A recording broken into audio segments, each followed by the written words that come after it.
Well, well, mm, mm, mm. Well, I guess it's time. What's going on?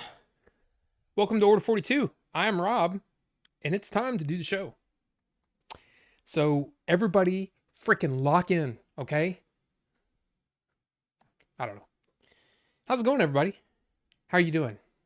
Uh, I hope you're doing okay. I hope things are, warming up a little bit for you. I don't know. You, my hair looks nice. I don't know. It's a little dry today, but I just said screw it. I was like, I don't want to put a whole bunch of product in there and all that kind of stuff. I just said screw it. If you like it, hey, it's gonna be different every time. Excuse me. I just had a bunch of rips. Yeah. Well, before the stream starts, I don't want to cloud up the room, so I went out there and vaped a bunch. Get the little nicotine going. It's all good. But welcome to the show. I've got some things to show. We've got some things to talk about. But let's see how you guys are doing. First up, Style and he's also in here with his other account, BP. So welcome. Good to see you. He was first. And then KP Senny was next. Good to see you, sir. I got the notification right when it started. Hey, there you go. I somehow don't remember these synth flourishes. I must have bad memory. I mean, it's the same intro as for a long time, for sure. Jody B, welcome. Good to see you. I hope you're doing well. Let's see. It must be because I'm listening on mobile phone. I mean, look, I'll tell you, that is the single most frustrating thing when you're writing something, is that it's going to sound different on every device, every set of speakers that you use. I tried to make it sound, I mean, and we're talking about what, 2008?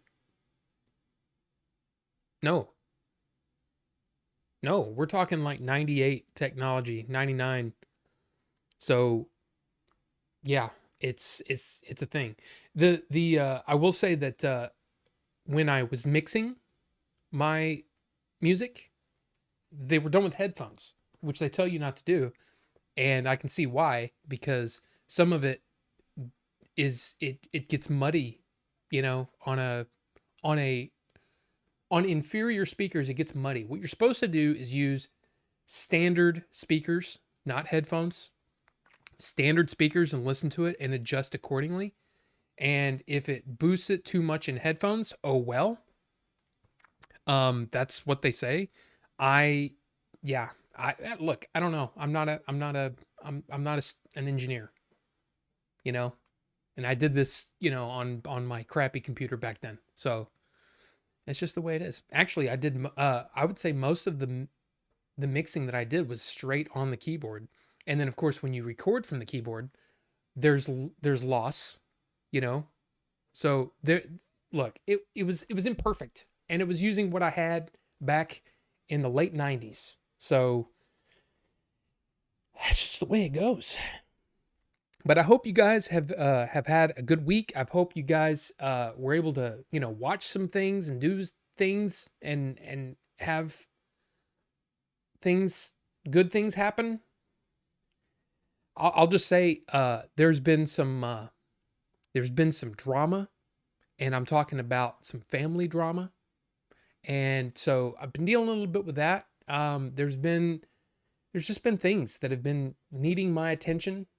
So I haven't been able to watch as much as I wanted to. I haven't been able to do a whole lot of learning, because like I said, I've been doing that BBC Maestro thing. I will say, I finished the Harlan Coben book. It's called Tell No One. It was one of his, I don't know if it was his first book or one of his first big like breakout books. I think it was his first big breakout book. And it's one of those stories where, man, captivating premise, at the beginning of the story, you know, man and his wife disappears, and he gets injured and is in the hospital, and they find a body.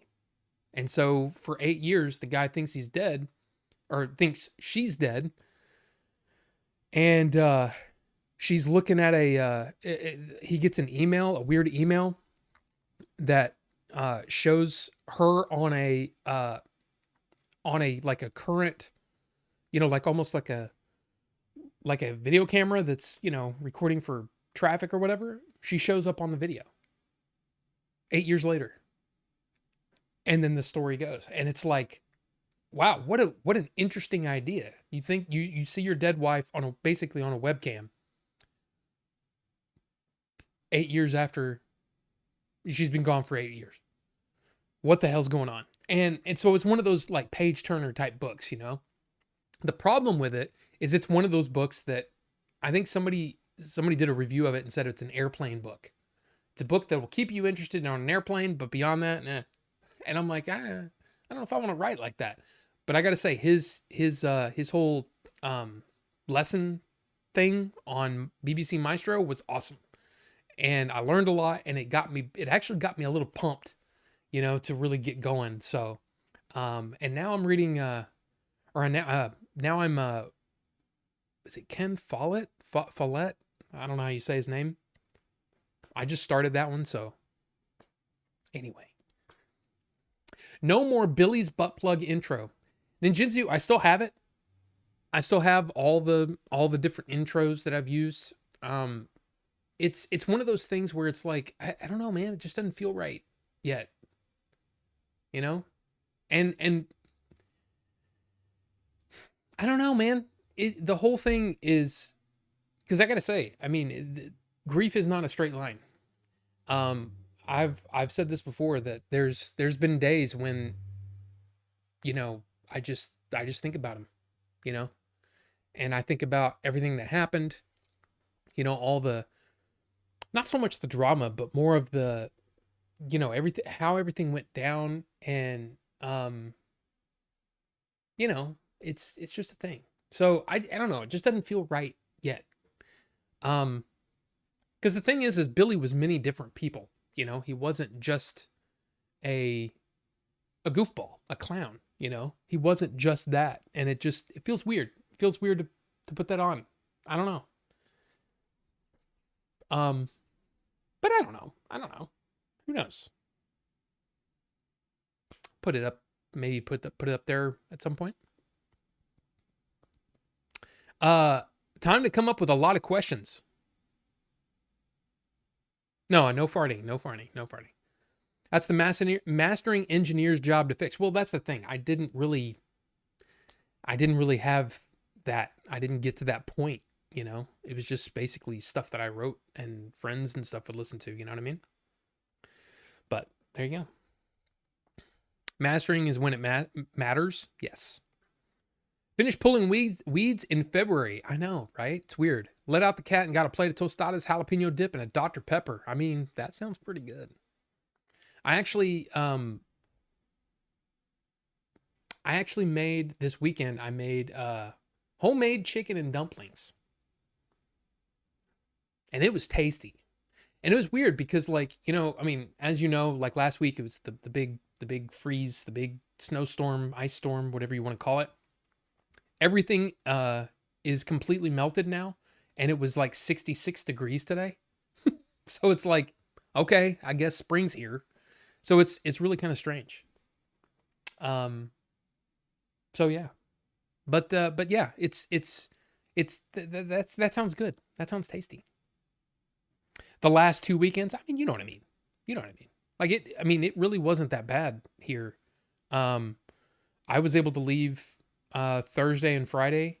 The hardest part, because my house faces north, and the sun right now is kind of at, you know, at like a 30-degree angle like this. You know, the driveway doesn't get full sun, so there was still ice for all the way up until today. So that was the toughest part, was getting back in the garage. other than that, man, it was nice. I drove all over the place. So yeah.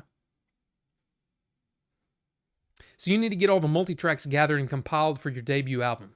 I don't think that's happening. If it hadn't happened after 28 years, it's probably not going to happen. It's fine. Airplane book. Well, you know what I mean. It's one of those.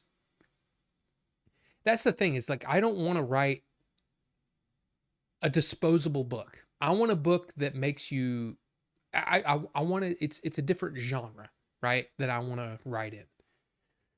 And hopefully it's one of those that is intriguing, but I don't need a surprise every 5 pages. You know what I mean? I want you to settle into it, and then, oh, holy crap, things are happening. You know what I mean? So I don't know. We'll see. You would get dizzy reading on an airplane. I mean, I've read, I played video games, I do all kinds of stuff on there. So Johnny Flip Switch, welcome. Good to see you. And here's Movie High Club with, it looks like 3 different questions. So we'll get into them as we go along here. Top 3 George Clooney movies. I would have to say, as far as his performance, I mean, you have to put in From Dusk Till Dawn, right? Because I got to be honest, there's not a whole lot of George Clooney movies that I'm like, oh yeah. Like Ocean's 11, I think he's so great in there. There was a movie with I can't remember. It was kind of like a drama, and I can't remember the name of it. I can see the cover art. But actually, you know what? Intolerable Cruelty. I actually really, that's one of those kind of underrated Coen Brothers films. I really like that one. But yeah, I'm not, like I said, not like this huge George Clooney fan. You know, I like his, I mean, there's What the Oh Brother, Where Art Thou? There's I think he directed The Good German. I mean, there are movies that I like, but he's not like my favorite. So yeah, we'll move on. Most underrated Tom Cruise movies. I would say probably Magnolia, because a lot of people don't think of Tom Cruise when they think of Magnolia, but he is amazing in that. That to me is my favorite performance I've ever seen him in. Probably something like, I was going to say Born on the 4th of July, but I like his performance there, but it's not to me, that's not a fantastic movie. I didn't really love that movie. I enjoyed his performance in Jerry Maguire, but it's a little over the top to me. I mean, his character's a little over the top, but I don't know. It's fine. I love A Few Good Men. I think he's actually really good in that. And that's one of those movies that apparently is getting a steelbook release coming up. So I'm kind of excited to see that, because and get that. And then there was also an announcement, this not Tom Cruise, but The Right Stuff is coming out in 4K.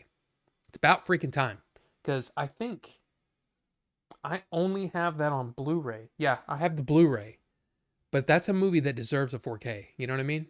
For sure. For sure. My grandma used to make chicken and dumplings. They were the best. Yeah, these are more, these are like a crock pot chicken and dumplings. And my biggest issue with, because I mean, they're totally edible. You know what I mean? Like, oh yeah, put that in my face. The problem is it feels a little more processed, and I would like to get it to where, and you also have to think, my wife hates chicken and dumplings. So it's literally just for me. So I don't want to spend a whole lot of time. Like, I'm not going to make my own dumplings, and I'm not going to boil a chicken for chicken broth and all that kind of stuff. It's like, I need it to be, pretty easy to put together and quick to put together. So yeah, you know what I mean?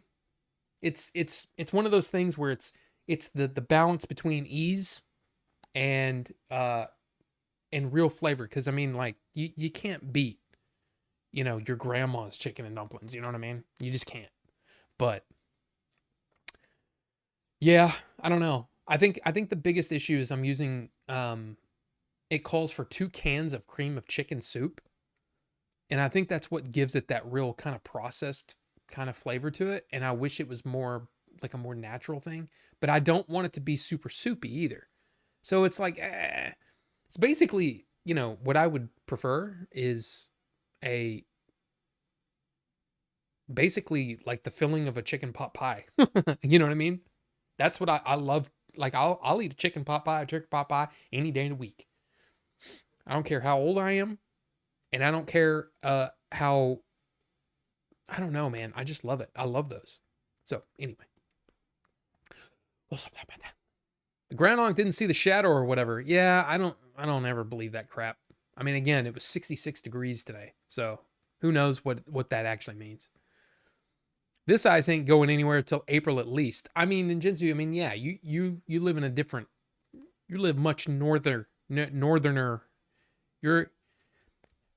Words, man, I'm having problems with words today. By the way, this is another situation where I got in bed at like 3 a.m. last night, way too late, and just stayed awake till I don't know when. And then my wife comes in there because she was working from home today. My wife comes in there at noon and she goes, "Why are you still in bed?" I'm like, and I look over and my phone's going off, but it's so low, not so low like Han Solo, but it's so low that I can't hear it. So I don't know what happened. I was supposed to get up earlier than that, but oh well. Nah. But yeah, it kind of threw off the whole day today. So yeah, and I don't know. I've talked about this before, and I almost want to kind of go back and see. I'm pretty sure it was around like that's in the wintertime is when I just have trouble sleeping. I don't know why. I don't know. I need more ice and snow. F spring and warm weather. I hate them.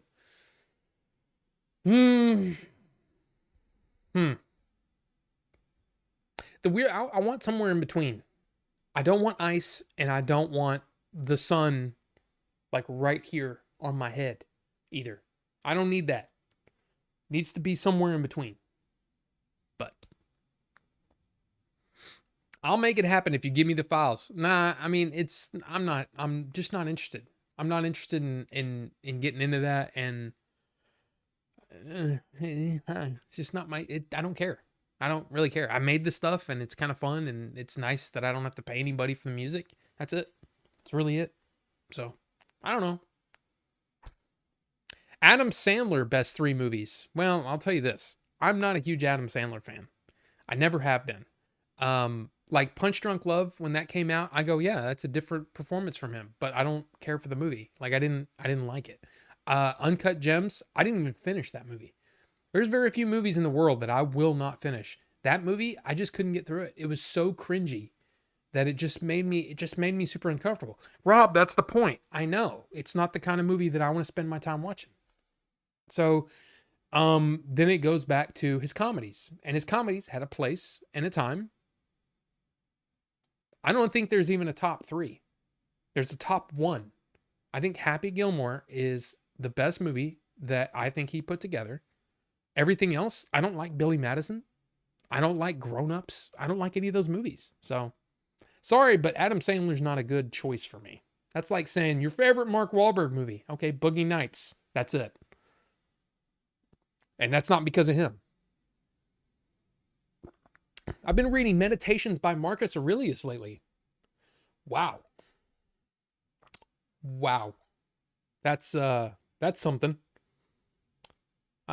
I mean, here's my question. What are you getting out of that? You know what I mean? Like what is it in that is it just like wisdom that's kind of, like in general, it's kind of like reading The Art of War, right? And people read The Art of War for business. Is that kind of what it's, I mean, I don't know. I've never read that. So Jack and Jill. Look, that's not my thing. You know what I mean? Just not my thing. Yeah, it's just and movie high club, please don't. I think it's cool, but like I say, don't put another one in chat until I finished talking about the one you already put in there, because then it just seems like I'm just doing a movie high club thing. And I'm not saying that to make you go away or anything like that. I'm so happy that you're here and you give me some really interesting things to talk about. It's just calm down. Calm down with the constant bang bang bang bang bang. You know what I mean? You know what I'm saying? Okay? I'm not trying to be mean or anything like that. Like I said, I'm glad you're here and I like your submissions. But give me time to at least get through some of the other things in chat, get caught up, because then you know how I am. I'll get caught up in talking about something and then that's it. I'm off for 20 minutes talking about whatever. So you get what I'm saying. I hope you get what I'm saying. I like my chicken dead and deep fried. I mean, look, I do too. I mean, I love a good chicken finger. I love my fried chicken. I like chicken sandwiches, breaded, like fried, crispy chicken sandwiches. But chicken and dumplings is one of those things that, especially when it's cold or cool outside, man, it's just a nice thing. And I can't really have soups, so it's a nice thing, So you need to find better ingredients for next time. I mean, yes, but the problem is, again, it's that mixture of, I don't want to spend a whole lot of time on it, and it needs to be stuff that's easy for me to put together, and I don't want to be, watching a pot for 8 hours or something like that. You know what I mean? Chuck and Larry Grown-Ups, I haven't even seen them because, again, not a fan of, I'm just not a fan of Adam Sandler. I'm just not. I don't like pot, so I don't eat those. Huh? That sun one he had was not bad. I don't even know what that is. I got it from Redbox and instantly regretted it. Only one I didn't see was that serious one he had recently. And he was in a movie, because, okay, there are certain actors that have to overcome their persona, right? It's like when you're watching someone and you're just constantly thinking, oh, that's Adam Sandler. Well,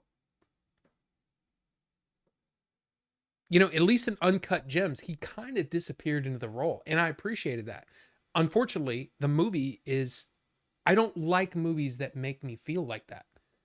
And that's apparently a lot of people have said that that's what Marty Supreme is like. It's kind of like that. There's cringy moments and all that kind of stuff. And I'm like, I'm just not interested in that kind of storytelling. But at the same time, I'll watch just about anything, and I want to see Marty Supreme just for Timothée Chalamet and just to see if he's worthy of that. You know what I mean? So, you got in bed at 3 a.m. and couldn't sleep. Nope. I was probably up till about 5. So I don't know. Uncut Gems. Yeah, Jack and Jill was maybe the worst. I rather watch Bulletproof with Wayne's Bro. Yeah, see, I watched that and hated it.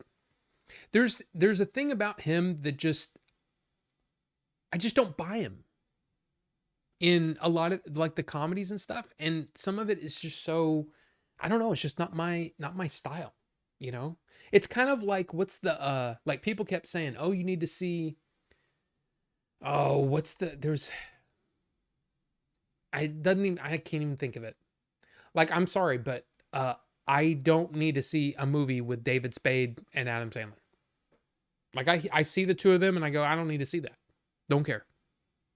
Oh, but it's funny. Okay, well, no. They annoy me. So, like, David Spade, to me, he lost, and this is unfair to him. Okay, this is absolutely unfair to him. But the only time that I really like David Spade is when he was playing off of Chris Farley. Once that is over, I'm kind of like, I don't know. I don't know. That's just me though. Netflix Midwest. He had of Netflix Midwest. I don't know what that means.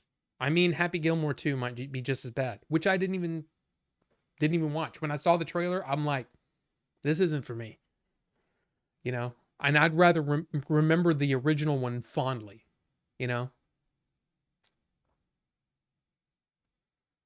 Yeah, Click was not bad. But again, it was not bad. You know, it's been a long time since I've thought any movie with Adam Sandler was really worthy of. Yeah, I mean, there are so many actors and there are movies out there that are mainly there to pass the time, and that's fine. There are many movies that I have paid to go see in a theater last year, which are nothing but meant to pass the time. But they're movies that with a twist or something that I'm interested in. But comedies are just so. I feel like comedies are really low effort, and they have been for many years, and so I'm not interested in them. I'm just not interested in comedies because number one, I don't think they're that funny. I haven't really been. I mean, gosh, I think the last great comedy was probably like what, Office Space? You know? I mean, it's like that's kind of how I feel. And that's just my thing. It's the same reason why some people don't like the Marvel movies or some people don't like horror movies or romantic comedies. It's all everybody's got their thing or their thing that they're like, I'd rather not. And most comedies I look at and I go, and you might say, okay, I said Office Space. So that was what, 30 years ago? And then, people are going to say, well, what about Team America? And what about South Park? And okay, yes, there are some movies that came out that I like that are comedies, but I don't know. It's just, What are comedy movies you like? I think I just answered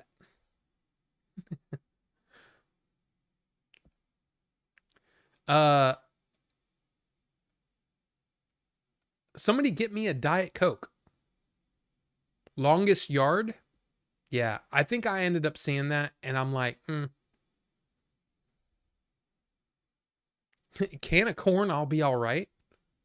Is that from a movie or are y'all talking about I don't know what y'all are talking about. Rufus the Red, welcome, sir. By the way, I tuned into your stream the other day and you didn't see me because I wasn't chatting. I had you up on the TV while I was doing stuff. You were playing that farming game.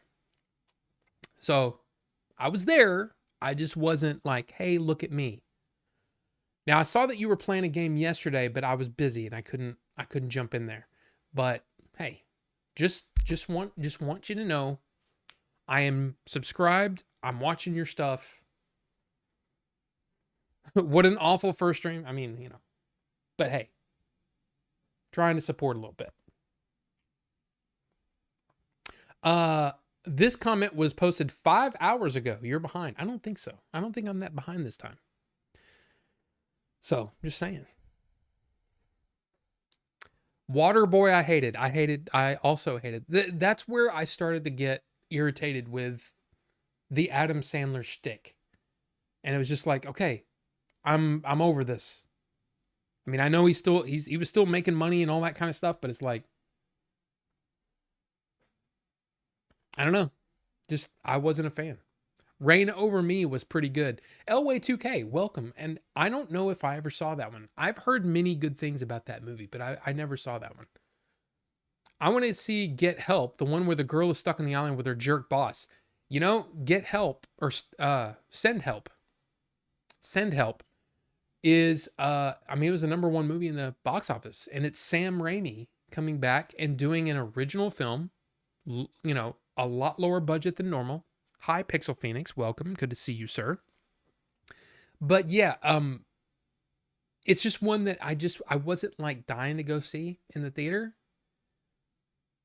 In fact, there's very few that are out right now that I'm like, oh man, I really want to see it. Now, of course, there are movies. I want to see Hamnet. I want to see Marty Supreme. I want to see Sentimental Value. But it's like a lot of those are movies that I probably just could watch at home.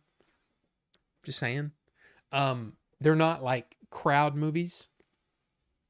But there's not a whole lot right now. And plus, I've been busy with other things. And it's just like I said, I don't want to go into all that personal stuff, but it's just been a lot of dealing with stuff, and going to the movies has just not been a priority.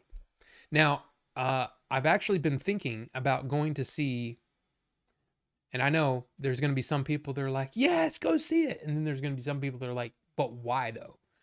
I kind of want to go see Iron Lung because I'm a fan of Markiplier. I'm not like a huge super fan, but I like him, and I think he's personally I like. And the fact that he, I found out more about the movie after it came out. Um but the fact that, he raised all the money himself, I think he personally financed a lot of it, if not most of it. Um and yeah, it was number 2 at the box office this weekend in America. That's crazy. And number 4 worldwide. Global box office number 4. We're gonna actually talk about that a little bit, because I have some things that I actually want to talk about with that. But I got in bed, then got up for work. Yeah, see, that's the thing. For lately, it's just been hard to just go in there, and a lot of times I would just go in there and I'd be asleep in minutes. But lately, it's just my brain like seems like it's going in overdrive, and I don't know how to stop it. And I mean, some people have suggested this and that, and oh, take melatonin or take, magnesium, blah, blah, blah. And I'm like, I already take enough crap. I don't want to do it. I don't want to take anything else right now. I'd rather just let it sort itself out and it'll get back to normal. So, did I like the Brad Pitt movie Bullet Train? Um, mm, oh, it's not up there. It must be sitting over there. I own it in 4K. That was one of the movies that April said, she goes, "Hey, are you planning on buying that 4K of Bullet Train, the disc?" And I'm like, I mean, I kind of want to see it. She goes, "I do too. Go ahead and buy the disc because it comes with the digital code." And of course, the digital code through iTunes is shared between all the people, or Apple TV, whatever it's called now, TV Plus. Anyway, because we have a family account, all of our family members can watch it too. So my dad can watch it, and her sister can watch it, blah, blah, blah. Right? So I bought it and we watched it. And I was like, I mean, there were things that I really liked about it, but it was kind of cheesy, And it kind of reminded me of that. What was the movie that came out recently? Oh, Sandra Bullock, Channing Tatum were the stars, and then like Daniel Radcliffe was the bad guy. It reminded me of that, where it was like that was an easy breezy. That is an airplane movie. That is a movie that you watch and then you forget about. Like I liked freaking Craven, Aaron Taylor Johnson, and that other guy. I can't remember that guy's name. He was in Eternals, I think. I liked their thing, but it was an easy breezy kind of movie, and that's fine. But I just kind of was like, yeah, it's fine.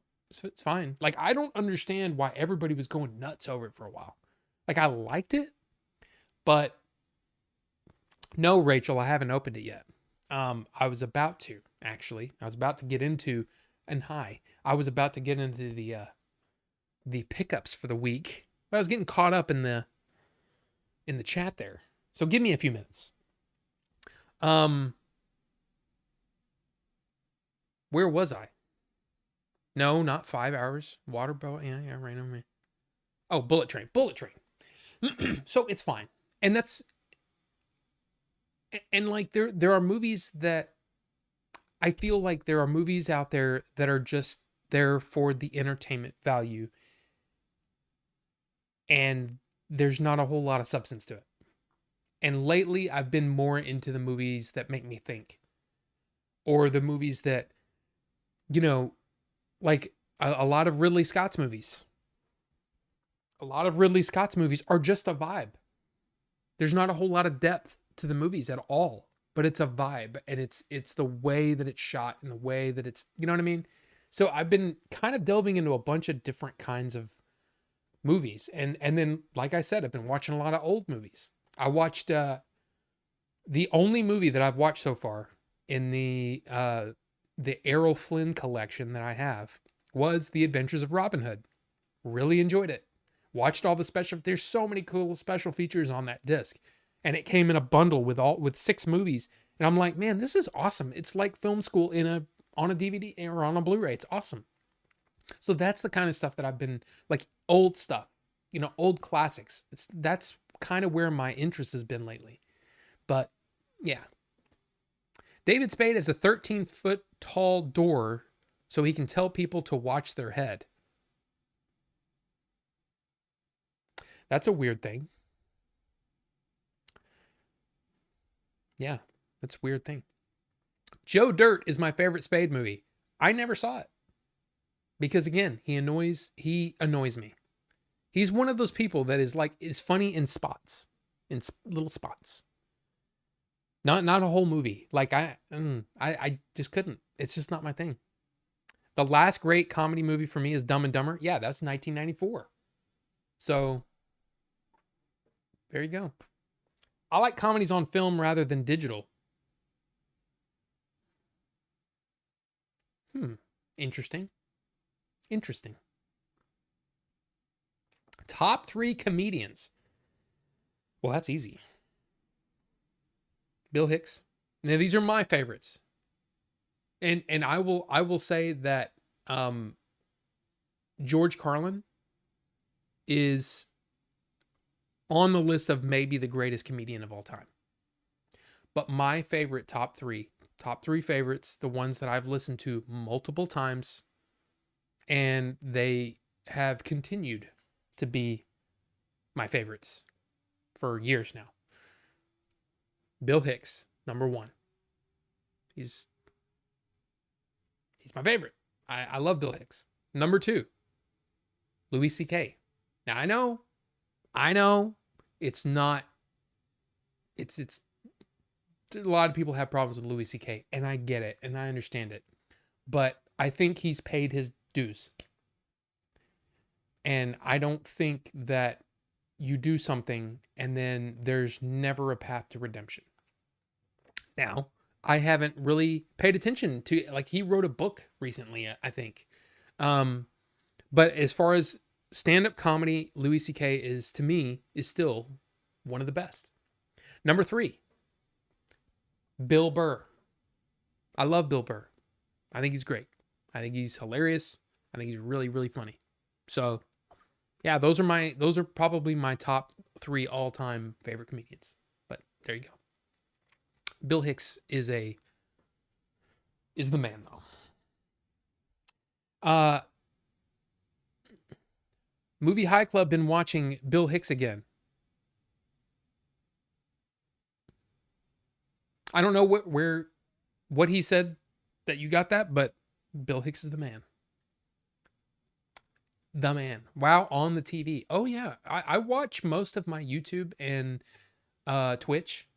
Like when I'm watching Burnt Peanut, it's like, for example, tonight after the stream, before I go to bed, I'm probably going to be, catching up on some Burnt Peanut tonight and watching it on the TV with headphones.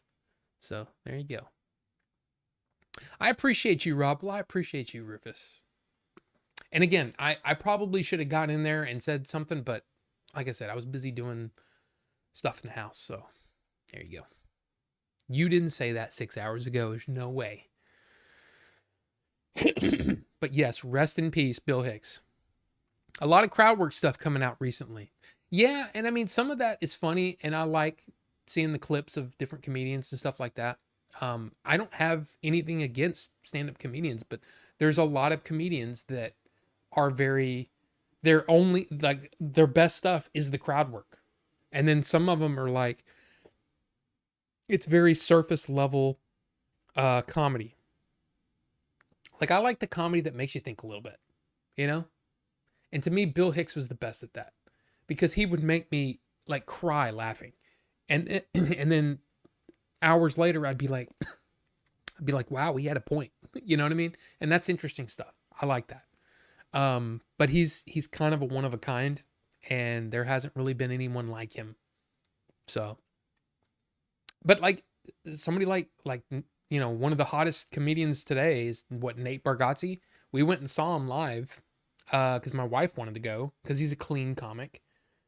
And I gotta say, I was always kind of like, nah, he's fine. He had me laughing. So, and even some of the warm-up comedians were really funny too. So, it's not that I don't like comedy. It's just that so much of it is it's so surface level that it gets nah. I appreciated Adam Sandler up to maybe the late 90s, early 2000s. After that, I was kind of over it. Yeah.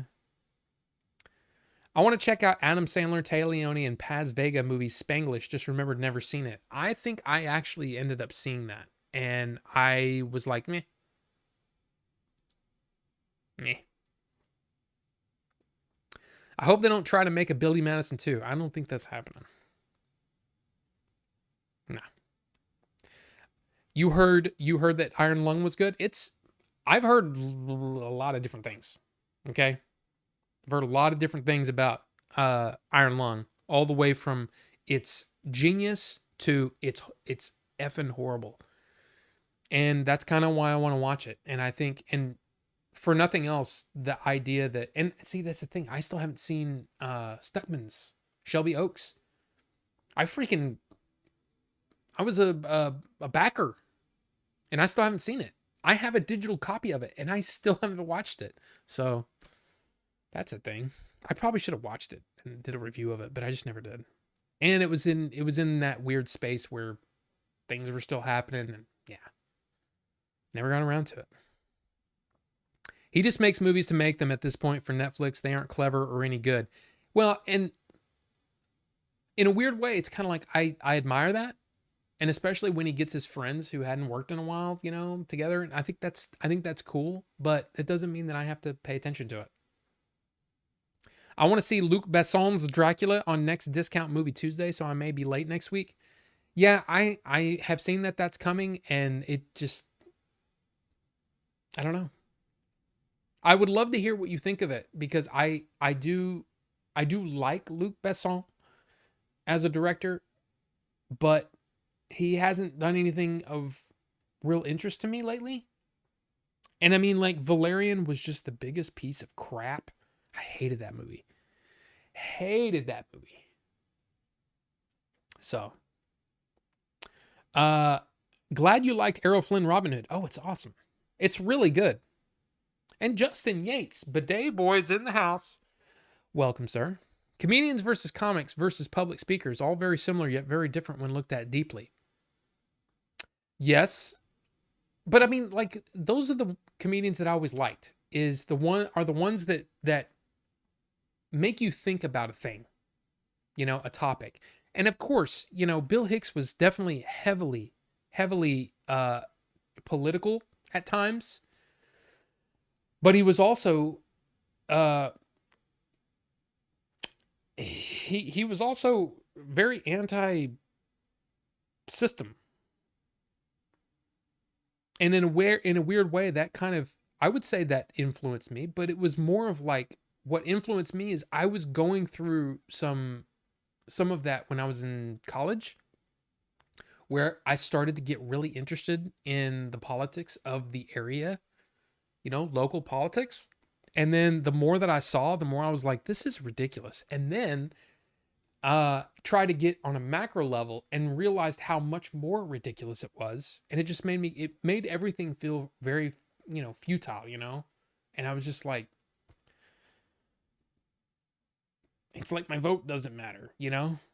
So, and maybe it's because I live in a very, very Republican state, and I lean very mid. Like I'm not 100% Democratic or 100% Republican. I was always whichever one is that makes the most sense depending on the issues. But the problem is nobody really thinks that way. They just want to be in a club. And hashtag no politics. Okay, anyway. Always enjoyed Punch Drunk Love. Yeah. That's one of those movies that I want to revisit because I feel like maybe my anti Adam Sandler uh whatever, maybe that influenced my feeling on that movie.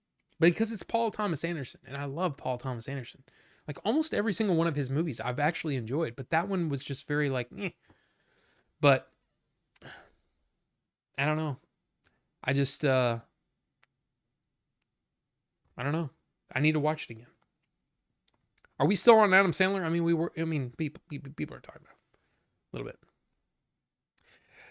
Cup of Jabba. Hey, what's the first Sanderson book recommended to start with? Okay. We're not going to get into the whole thing right now, into my breakdown, but I will say it depends on what you're looking for. If you're looking for, I would say there are two. There are two books that you can start with. Actually, you know what? I think Mistborn, The Final Empire, is probably the one to start with. And the reason I say that is because it's the one that starts out in a way that makes you feel like, okay, I don't know what's going on, but I'm intrigued. And that one kind of grows and grows and grows. And what's cool about Mistborn is that you get 3 books in one era of time, and then you get some books in a different era. And I remember when that happened, I was kind of like, I'm not sure about this, but I really enjoyed it. I've really, really enjoyed Mistborn. My favorite, though, is the Stormlight Archive. And the problem with the Stormlight Archive is this is the first book, right? That's huge. And there have been people that have started the Stormlight Archive and then been turned off by the first couple of chapters because they're like, what the hell is going on? I don't understand any of this. But it's all set up. It's all set up. But this book, man, oh, I love Stormlight. Or you could, if you wanted to start, there's a book called Elantris, which is kind of a standalone, but it kind of starts off the Cosmere, which is kind of his universe that he's created. So it's really just kind of dependent upon you. I think Mistborn is easier to get into, but it's not as deep. I think Stormlight is a little deeper and a lot more like, to me, Stormlight, so the whole thing, right, is this deal that he made is Mistborn is going to be movies, and then Stormlight's going to be a series. And that, at first, I was kind of irritated because I was like, yeah, but then it started to make sense because Mistborn is more of a, oh yeah, you can probably cut that down into a movie and make a trilogy. But Stormlight is an epic, and I'm much more into the epic storytelling. So Stormlight is awesome. And there are characters that you will love and love to hate. And it's one of the things that I love about Stormlight is that it just keeps getting better. And I'm only into the I'm up to what, 2017? So like I don't know when his book started, but I think the book that I'm reading was released in 2017. So I've still got plenty of time to get through. But I just love it. So I don't know if that answers your question. If you like I said, easy easy recommendation would be Mistborn: The Final Empire, the first book of the Mistborn trilogy. And you'll learn really fast. Like, yeah, this is cool. I like this, and I like how everything's working, and I think this is cool, and I want to keep going. Or you're going to be completely turned off, and you're going to be like, yeah, I don't get it. And if you are, if you're one of those people, then that's fine. Then don't do it. Don't do the thing. And wait, and maybe the movies can, help to get you into it. Because I think there's going to be a lot of people that they hear about, the Cosmere and Mistborn and Stormlight and all these words, and you're like, I don't know. But then hopefully once you see it, it'll really get people interested. Because to me, Stormlight has the potential to be a Game of Thrones, that really gets people interested and kind of permeates culture. Like, I have a feeling that Stormlight could be that if done well. So there you go.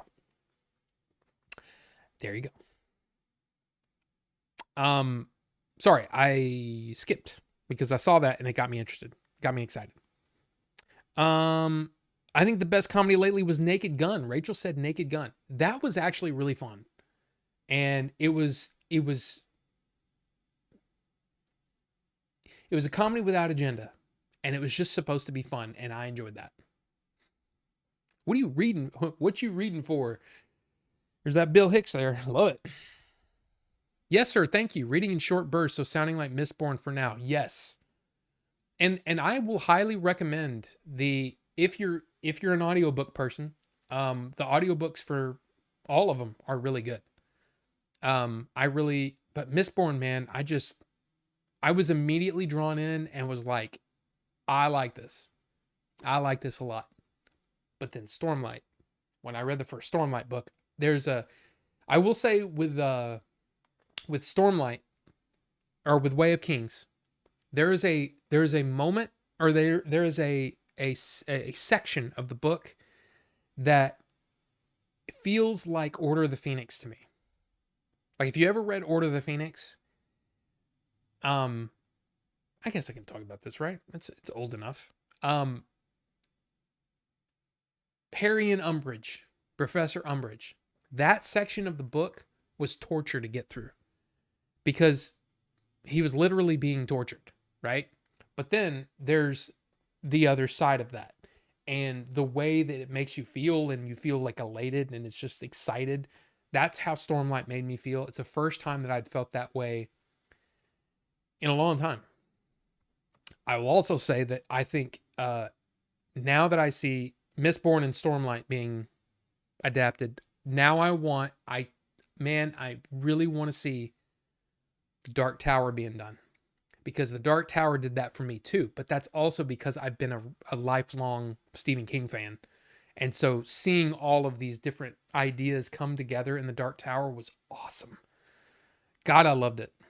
Loved it so much. Ari Maddie has me in stitches, as well as some new comics from Kill Tony podcast like Cam Patterson, Not Clean Comics. I don't know any of those people.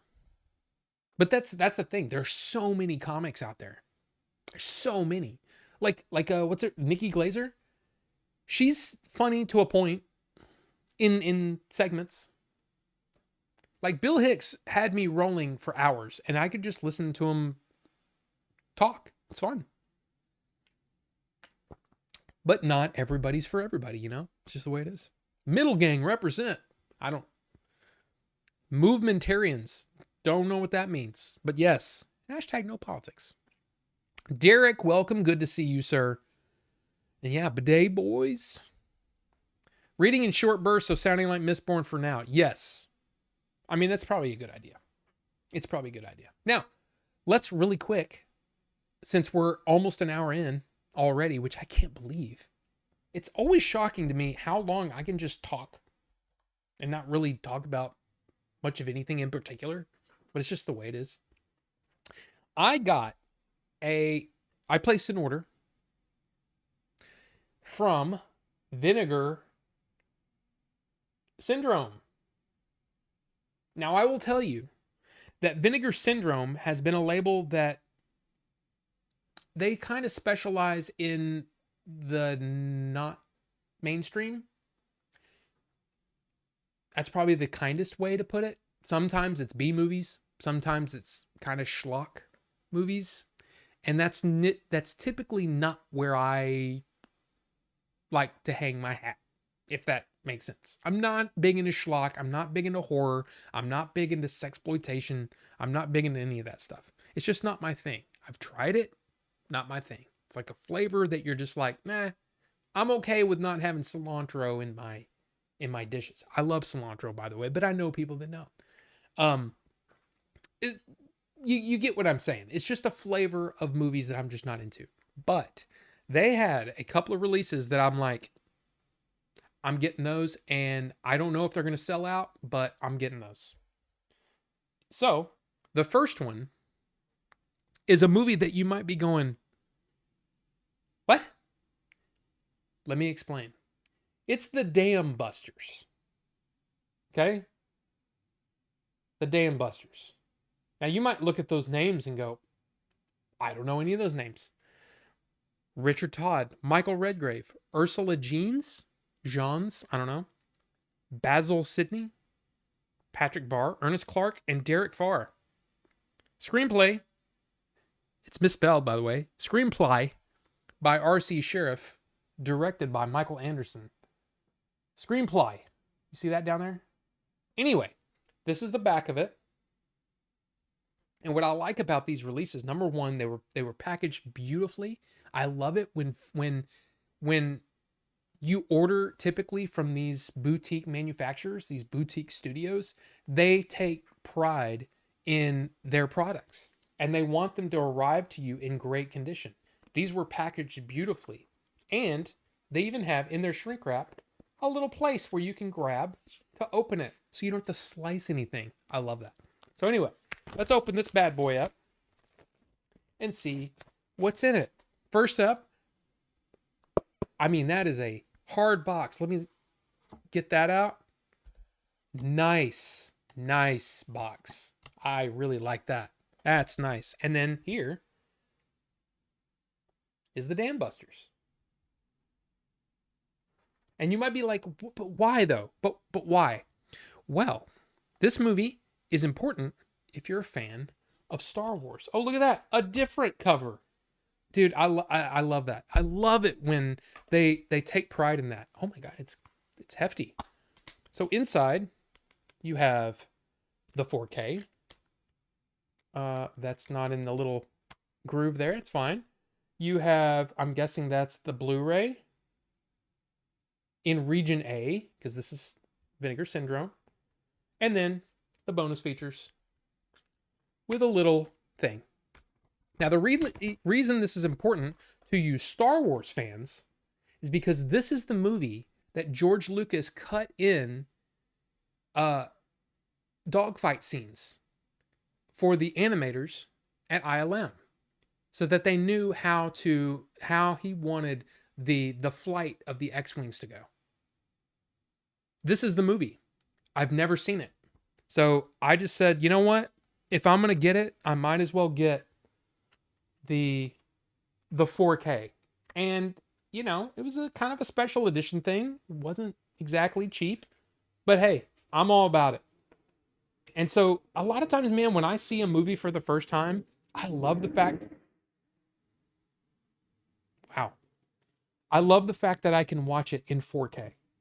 So I don't, like I said, I don't know a whole lot about this movie other than there's some dogfights in it, and it was used to give the guys at ILM the idea of what he wanted the flight to be, the flight and stuff. I think that's cool. So there you go, the Dam Busters in 4K in a just a gorgeous, man. 3 different covers. Here's the slip case, and then in a hardback. I just think this is cool. So here's the thing, and this is not flimsy either. Even, you know, for a slipcase, or for a, is that what you call it? Slip? I don't know what you call it. All I know is this is cool. I think this is an awesome release, and again, get to see this movie for the first time. in probably one of the better looking, single sets that I have. Pretty cool. But this is what made me go to Vinegar Syndrome in the first place. Is this movie. Now, this is not a it's not on anybody's list of, best this, best that. But in my opinion, I had never seen this actor in this way.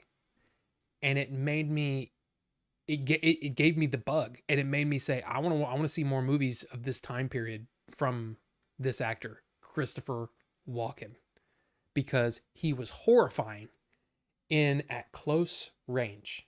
Now, this is a 4K set from, and Cinematograph is a kind of a sub label, I guess, of Vinegar Syndrome.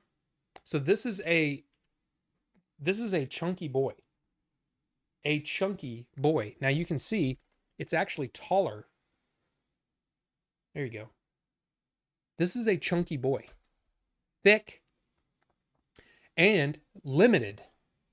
I have number 49 of 5,000.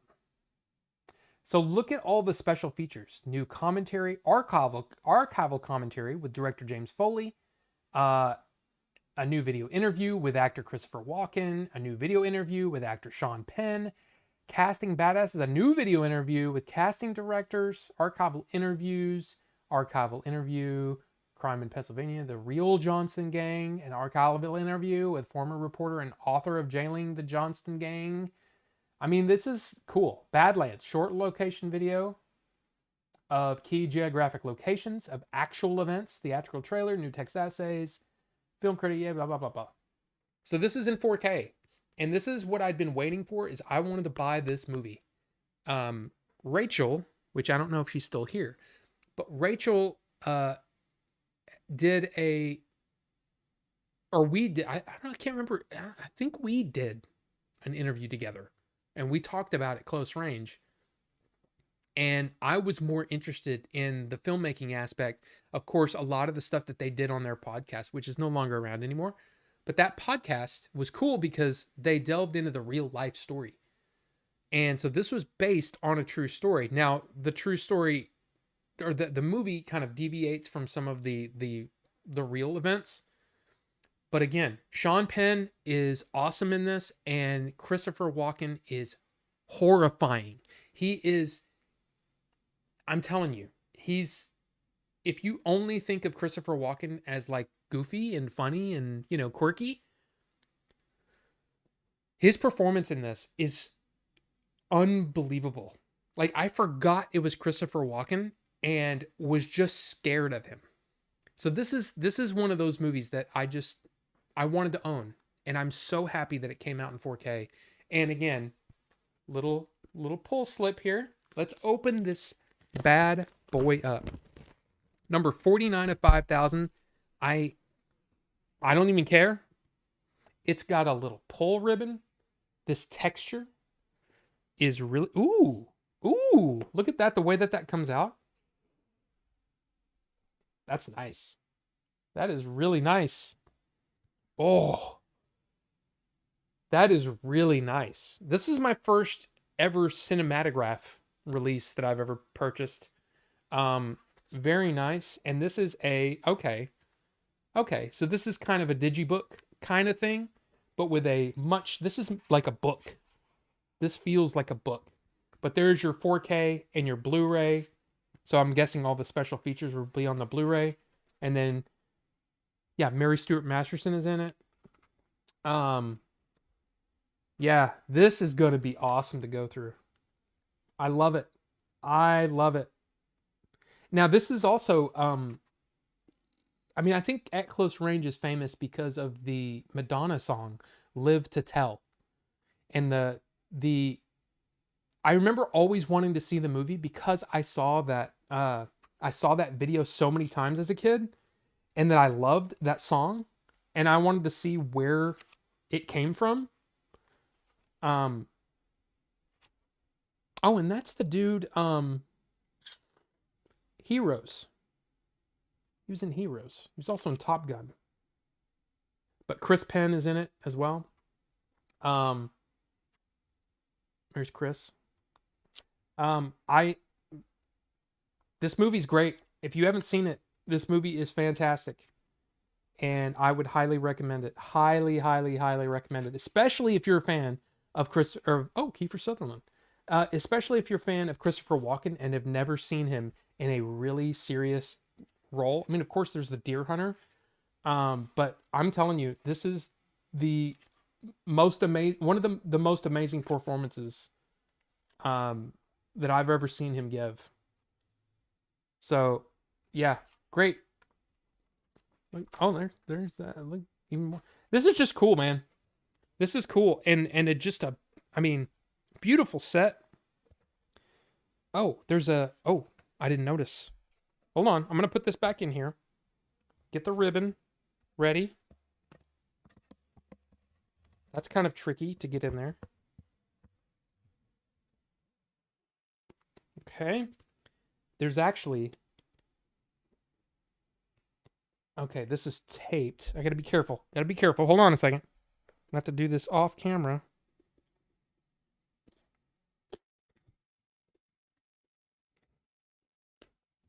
Okay. So there's that without the wraparound. I'm just gonna lift that up so we can see the back. There you go. So at close range, in 4K from Cinematograph and Vinegar Syndrome. I'm gonna go ahead and tape that back. Beautiful. A beautiful release of a fantastic movie. So I'm jazzed to see this again in 4K, the best it can look. I hope they did the transfer justice. So there you go. At close range, number 49 of 5,000. So there you go. Pretty cool. Pretty cool stuff. Pretty cool stuff. So there you go. Porcelain Punishers? Did I miss the Brandon Sanderson news? Jonathan? No, you did. Well, I mean, we talked about him a little bit, but no, I haven't actually gone into it yet. I am going to go into it shortly, though. You really bought the Dam Busters? Sheesh! Wasn't this a game on Action 52? I don't know. You guys that are more into the video games, you'll have to tell me, because I don't know. There you go. Ray Parker Jr. did the theme song to the Dam Busters. Damming makes me feel good. That's right. I have the Dam Busters on digital HD, picked it up when it was on sale. Yeah, and again, it was... I'd seen the Dam Busters and I was like, oh man, that'd be cool to have. But then when I saw that they were releasing this at close range in 4K, I pre-ordered that, and it took a while to get here. But I also threw in the Dam Busters as well. So that's kind of how it happens to me sometimes. It's like I kind of want that. Oh, I want that though. Okay, throw that in there. You know what I mean? So there you go. Couple of add to the watch list. And I don't know if it needs any more cowbell. I'm gonna be honest with you. With this one, now. But I mean, come on. Christopher Walken's amazing. And he's I love the fact that he's done so many quirky roles. I love that stuff. But again, this movie shocked me. And I honestly, I owe it to Rachel, because I wouldn't have watched it otherwise. So, and it was a movie that I always wanted to see. I mean, but the movie came out, what, in 1985? Does it say?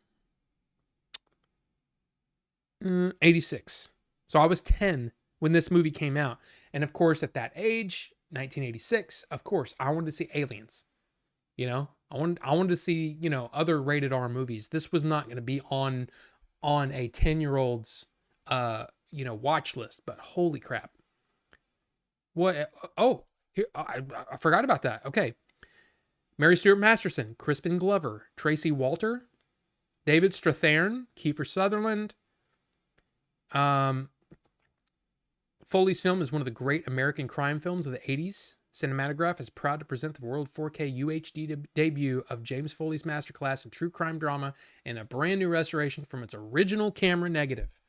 So Cinematograph is definitely their, I guess their kind of their prestige line. So again, this is my first Cinematograph that I've ever had. So I'm just pumped. I'm pumped for that one. You know, I'm pumped for that one. I don't even know. I want to say it was. Um. Oh.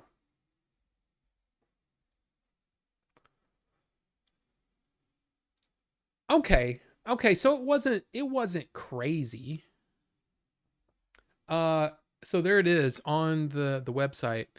$40. And then there's a standard edition, which is just the disc basically. I'm guessing no slipcase, or I mean, there's no slipcase, but I don't know if there's any booklet inside either. But that's because the booklet seems like it's, it's part of the package. But there you go. 29.99 for that. 1782 left in stock. I don't know if you see that right there. But yeah, pretty cool. But again, it's like a lot of, I don't even want to go anymore on Vinegar's website, because every now and then there'll just be like, oh, we just put boobies on this cover, and I'm like, oh, well, crap. But I was very excited about that one, and when I saw it was coming out, I pre-ordered it because it's so good, so good. Sean Christopher and Penn Walken, yes, exactly.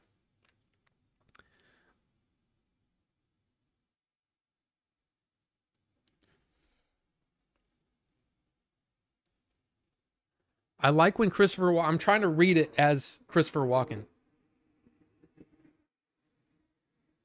Can you hear that?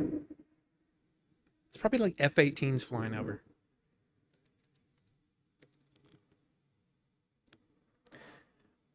I like when Christopher Walken says, "Mill of Time started in 1975. Now that's legendary." I can't really do a good Christopher Walken. I'm sorry. I can't. I think he wore contacts to change his eye color, I think. Yeah, I'm not sure. I mean, again, I've only seen the movie once. And if I'm not mistaken, I rented it. I can't remember if I rented it or if I saw it on like Tubi or something like that.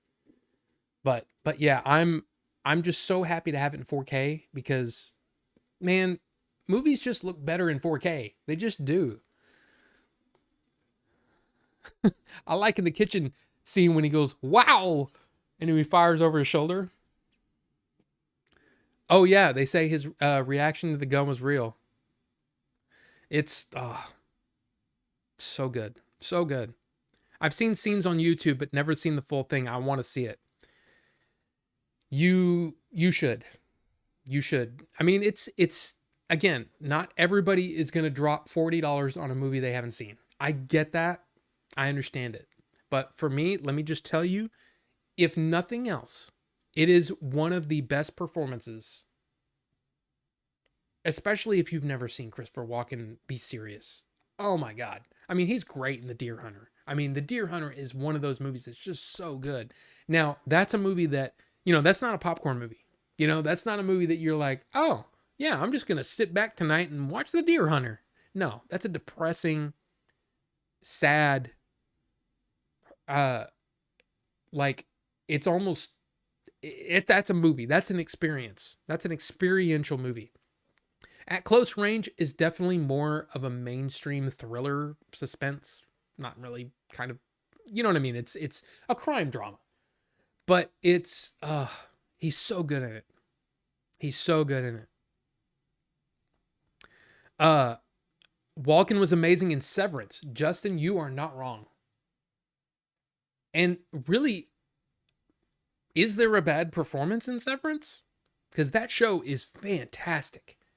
That show is really good. Now, I think that the second season was lacking a little bit, but there was still, it's weird how like whenever you hear like the mainstream people and they go, well, season 2 wasn't as good as the first one.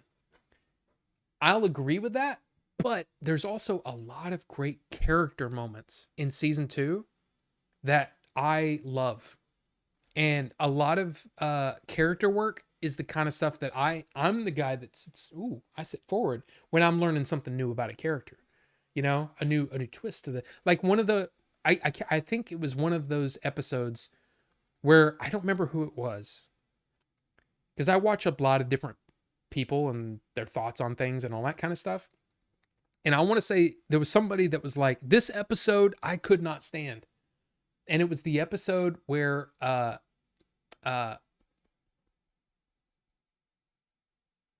Patricia Arquette, her character goes to the house and is basically in the house for the whole episode. You know what I'm talking about, right? If you've seen Severance, you know what I'm talking about. Like a lot of people were like, this episode was terrible. And I'm like, that's like one of my favorite episodes of the season. Like, I loved that episode because it was almost all character, and I loved it. I love that stuff. So to me, this is much more of a it's definitely character driven. It's good. It's really good. And performance driven. You're jealous of me, Rachel? Well, you know. There you go. Yeah, Severance is really good. Wife and I are watching that right now. Dude. Okay, there are so many great shows that I haven't even touched yet.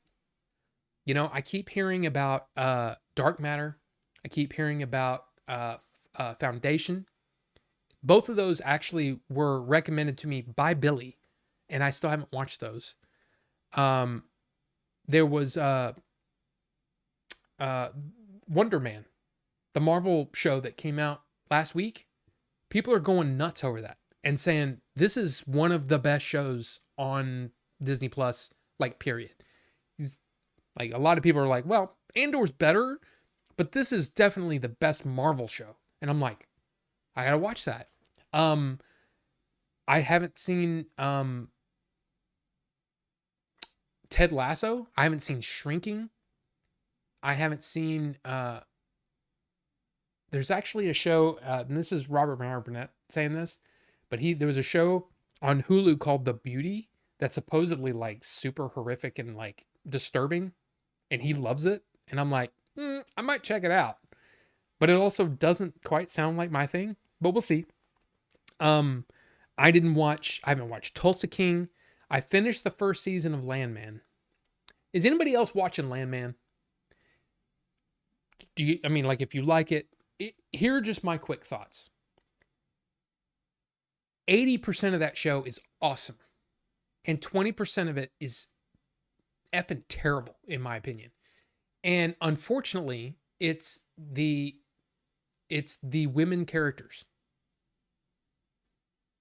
Because, you know, Billy Bob Thornton is doing his thing, and his wife and daughter are ultra annoying people. And I don't care. Whenever they're on screen, I'm just like, please move on to the good stuff. Everything else is like really good. But those sequences, I can't stand them. And so I haven't started season 2 just because of that. Anyway, there's so many shows. There's so many shows out right now. And again, in my opinion,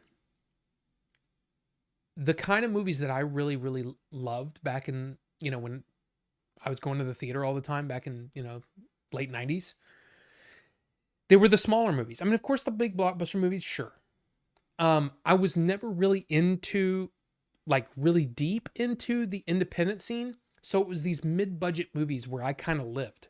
You know, your Good Will Huntings, your Runaway Jury, your, you know, 1408, those kinds of movies, kind of in the mid. They're not huge budget movies, but they're not like micro budget either. They're just kind of in the middle there. You know, those are the kinds of movies that I love. Those kinds of stories are now being told on streaming as, you know, these 8-episode seasons or whatever. And they're basically extending things out and all that kind of stuff. Now, I'm sure there's, you know, in a lot of cases, there's not a whole lot of padding in an 8-episode season or something like that. But sometimes there is. Anyway, what I'm trying to say is those are the kinds of movies that I really gravitated towards. But most of those are not being made by the major studios these days. So if you want to see that kind of storytelling, you kind of have to go to the streamers to see these. So yeah, that's how I think about it. Rachel said, it was on mine. I was born in 79 and watched it as a kid. Do you remember Nyoka teasing me about that? I do remember that. And yeah, that was one of those things where I'm like, you watched that as a kid? Like for me, it was always, I was big into sci-fi. I was big into fantasy. Not so much the sword and sandals kind of fantasy, but the, like legend and, I don't know. Krull. I loved Krull as a kid. I think I said that I watched that recently after the new 4Ks came out, because it was part of some set that I ended up buying on Apple TV Plus or whatever. It was some bundle set it was part of it. And I was like, you know what? I'm going to sit and watch this. And I watched the whole thing and I said, okay, number one, there are parts of that movie that don't make sense. The way that you go from this scene to this scene, you're like, that doesn't make any sense. And then on top of that, the movie's just goofy and weird and very trippy for a kid's movie. There are things I like about it, but for the most part, it's kind of not great. And so a lot of the movies that I was into back then aren't great. And I know there's going to be people that are like, this is absolute blasphemy by saying this. But Howard the Duck is one of those movies I loved as a kid, and you watch it later and you go, that's terrible. I'm sorry, but that is a terrible movie. It's just bad. But those are the kinds of things that I was really gravitating toward back then. A lot of people, and I know there's going to be people that won't agree with this, and that's okay. The original Teenage Mutant Ninja Turtles movie was fine when I watched it in 1990.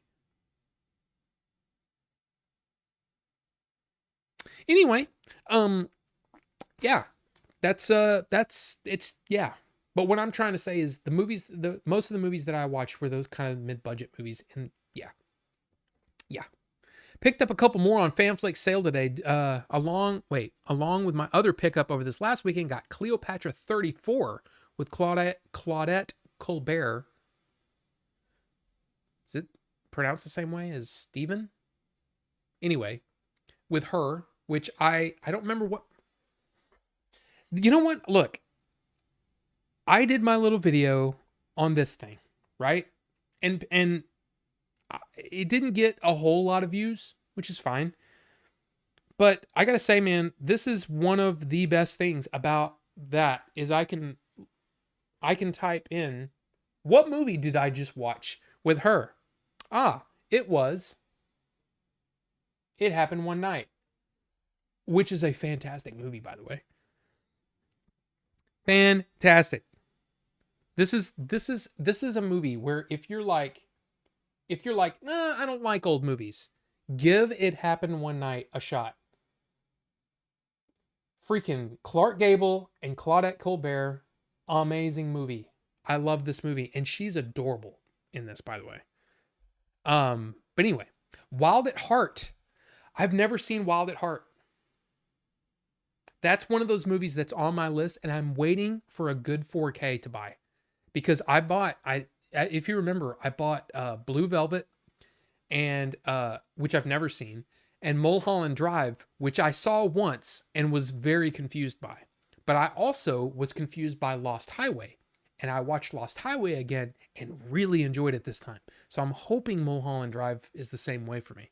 But yeah, Wild at Heart is a David Lynch film I've never seen. I've always wanted to see it. Robert Rivera, good to see you, sir. What's going on with you? I hope you're doing well. X-Men 97 was pretty good. It was damn good. That movie was damn good. Damn good. Just watching movies, no TV except trying to catch up on anime like Spy X Family since it was on sale. Oh, anime. Yeah. Anime is yet another genre where it's almost like there's so much of it, and then within each segment there's so much, like, oh, I'm kind of interested in this Dragon Ball Z thing. Well, it's about 136,000 hours of content. So you start at the beginning, and I'm like, no, I'm not doing that. Like One Piece, for some reason, the idea of One Piece sounds really awesome, but there's what, 2,000 episodes? I can't. No. Wait, 1408 is low budget? Absolutely. Absolutely. A mid-budget thriller. 1408 movie. I wonder if it's actually there. Yeah. 25 million. And this movie came out in 2007. Yeah. It's a great movie, but it's mid-budget, not a whole thing. I was actually thinking about Runaway Jury because it is on sale right now. Look at that. Runaway Jury came out in 2003 and it was a $60 million budget, but it's that cast, man. Man, for my money, Gene Hackman he's just awesome. And this was on sale for $4.99 the other day on Apple TV Plus, and I want to get that. So I kind of want to get that. Did you ever watch Bad Boys? Not that Will Smith crap. It's the one with Sean Penn. No, Rachel, I never saw that one. Sean Penn has always been one of those actors where I kind of like, I don't like him. But, which is really unfair because there are a lot of movies with him that I really like. But no, I've never seen Bad Boys. And that's one I should definitely check out for sure. I randomly downloaded that on like the last few days of my overseas trip, just out of nowhere. Are you talking about 1408? Because 1408 is awesome. That movie's good. And I got it as part of that Stephen King set that's up there. So I have it on Blu-ray, and I haven't watched it again. Bloodport was the shit, 90s Rob. Did I say that? Because that's not true. At least to me. I'm not a Jean-Claude Van Damme fan. I'm just not. And I know that there's people that get really upset when I say that, but I'm just not a huge Jean-Claude Van Damme fan. He's like he's like a Temu Arnold. Like I'm sorry. And I know that offends people, but it's just not my kind of movie. But then again, there's a lot of Arnold movies that I don't think are up to snuff. Like a lot of people love Commando. I don't like Commando. I don't like Red Heat. I don't like them that much. I like his hard hitting, more hard hitting stuff. I like Terminator. I like Predator. Those are the kinds of the Arnold movies that I like. I don't like all of his stuff, but that's just my thing. That's just my thing. I just rewatched Good Will Hunting last night. Bonobo Juice.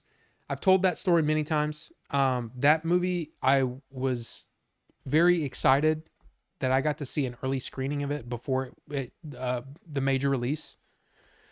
And so when that movie came out, I was talking it up and nobody really knew what it was, even though, of course, Robin Williams being part of the cast, but at that time, Matt Damon and Ben Affleck were just kind of getting started and just kind of starting to get into the mainstream. And I was just so happy for them and proud of them that, when they won the Best Screenplay Academy Award, I love that movie. TMNT is great. Here's an unpopular take. Obi-Wan was better than Andor. Get ready for my book. I don't agree. There are a lot of things about Obi-Wan that I was really happy to see. And then there were things that kind of infuriated me. Not going to lie.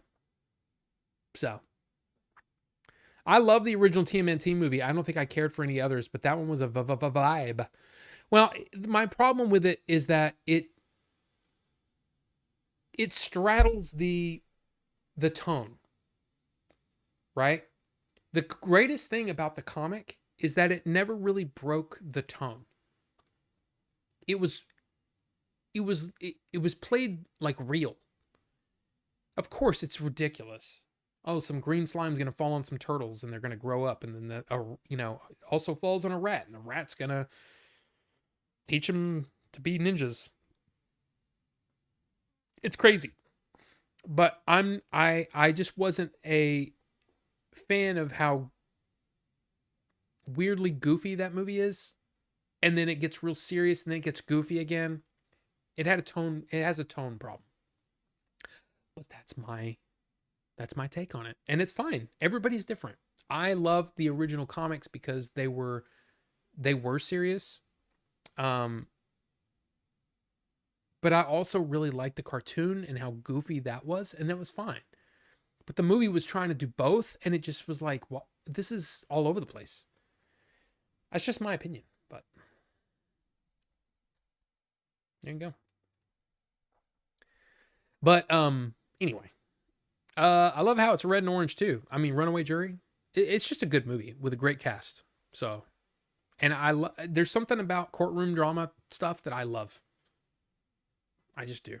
In movies, not typically. I don't typically watch shows like that, but I really love uh courtroom drama in movies. Like A Few Good Men is, man, God, that movie's good. I downloaded both rips with two different endings.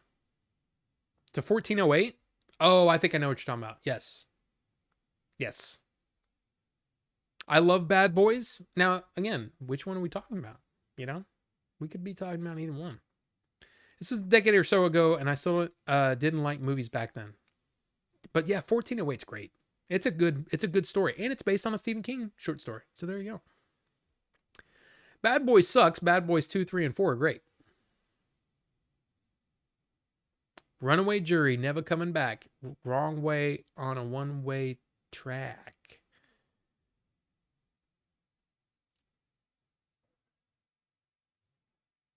Oh, the Runaway Jury, never coming back. Wrong way on a runway track. I had to think about it. I was like, wrong way on a one-way track. What is that? Soul Asylum? Right? I think you took my soul over and mind controlled. Jay-Z VD is a badass. I mean, see, there's people that love him, and that's fine. That's fine. It's just not my thing. Not my thing. It's fine. I watched it as a kid and loved it. I think it was the first movie I asked my mom to see when I moved in the USA.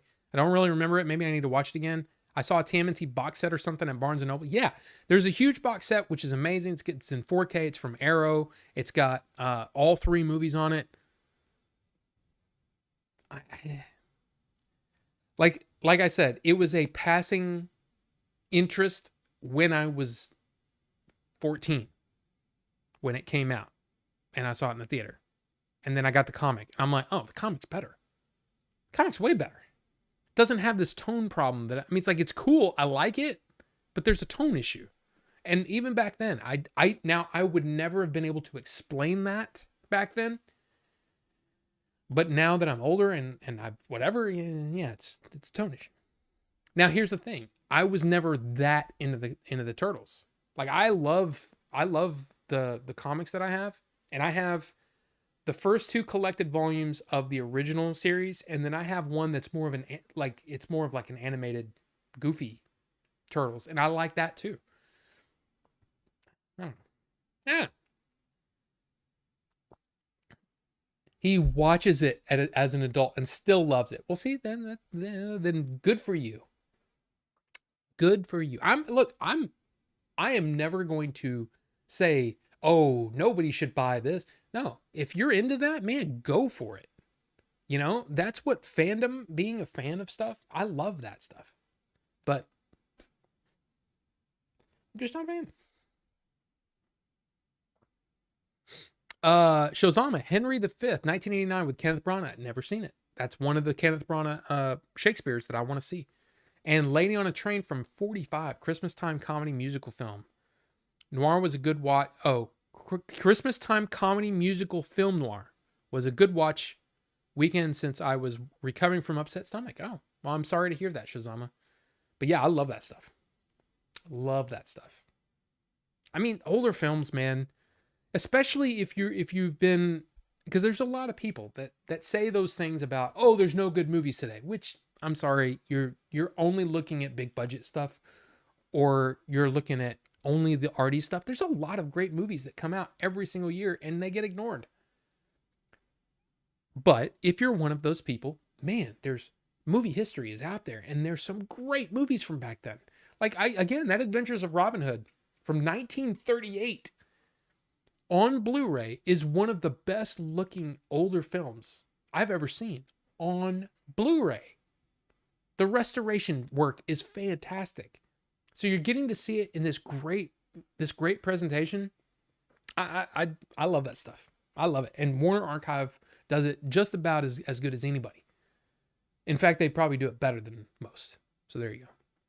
I just finished the season and opened every box. What do I do now? Save up rip chips to post on Reddit. I'm not sure what you're talking about there.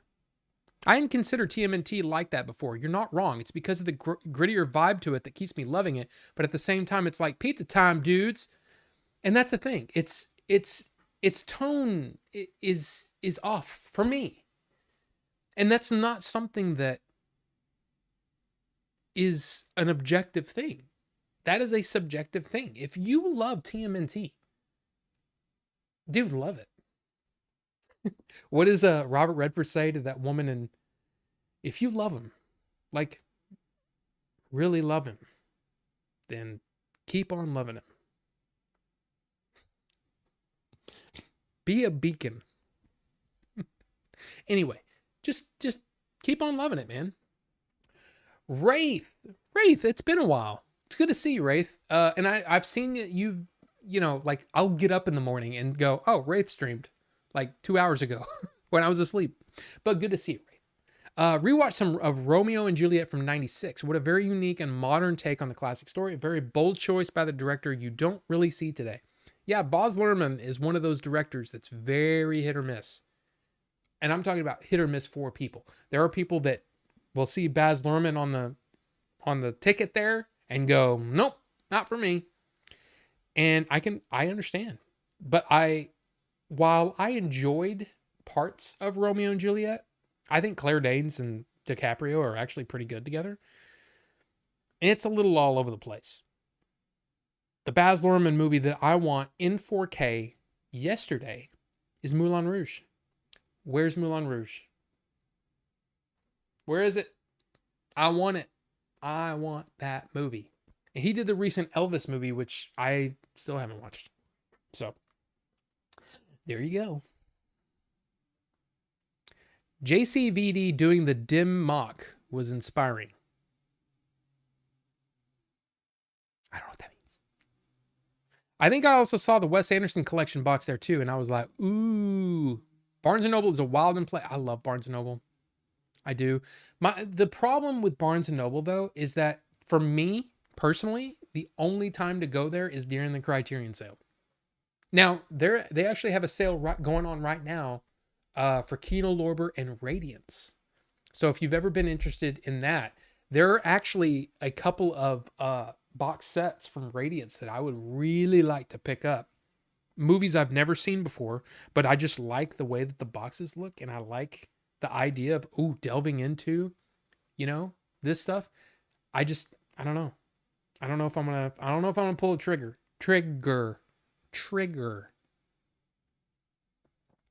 Can't wait for Gravity 4K and Mortal Kombat 4K. Ryu's Realist, welcome. I don't know if I said hi to you. Those are pretty good. Which Mortal Kombat? You're talking about the mid-90s one or the more recent one? Because the more recent one was pretty... The original one, I can see. Like, that's another one. I get why people like it. Not my thing. Like, it's goofy. It's just goofy. And I get it. You have nostalgia for it. Great. I don't. I think it's pretty bad. But there are things that I like about it.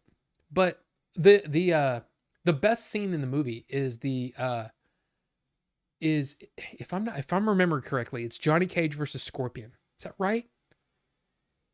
That was awesome. But the rest of the movie is just that really bad CG stuff, and it's like, ugh. Anyway,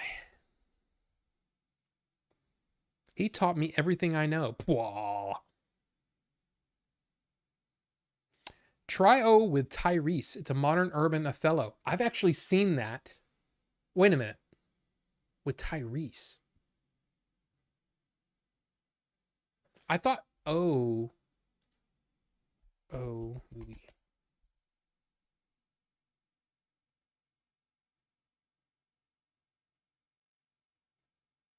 I don't think I've ever seen this. And I don't think that's Tyrese. That's Mekhi Phifer.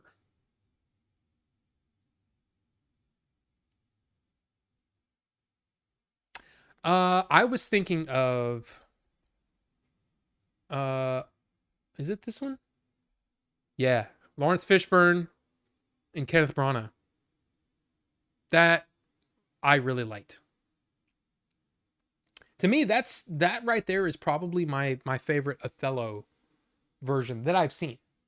I did not care for the Coen Brothers version that was on Apple TV. I wasn't a fan, but yeah, there you go. He's a good dance teacher. Oh, there's more than one film. I was referring to TMNT 07, which I think I own. I think I own that. Don't I?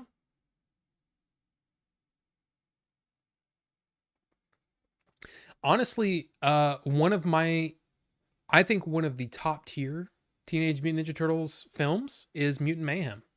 And I know there's a lot of people that don't like it. It's like, oh, April O'Neil is a, young black chick. It's the first time I've ever actually cared about April O'Neil. She's great. I loved her character, and I love the characters of the guys too.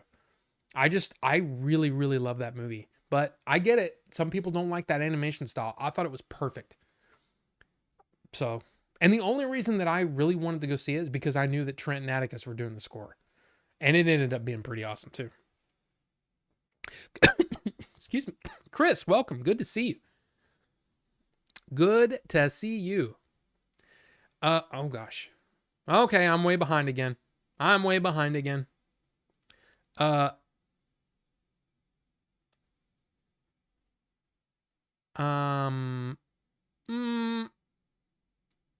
talking about how awesome TMNT 3 is? They go back in time.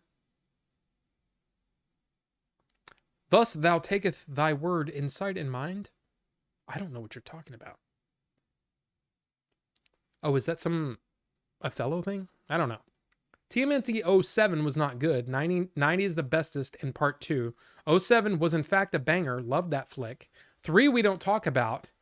I was not alive in 90. Well, that doesn't mean...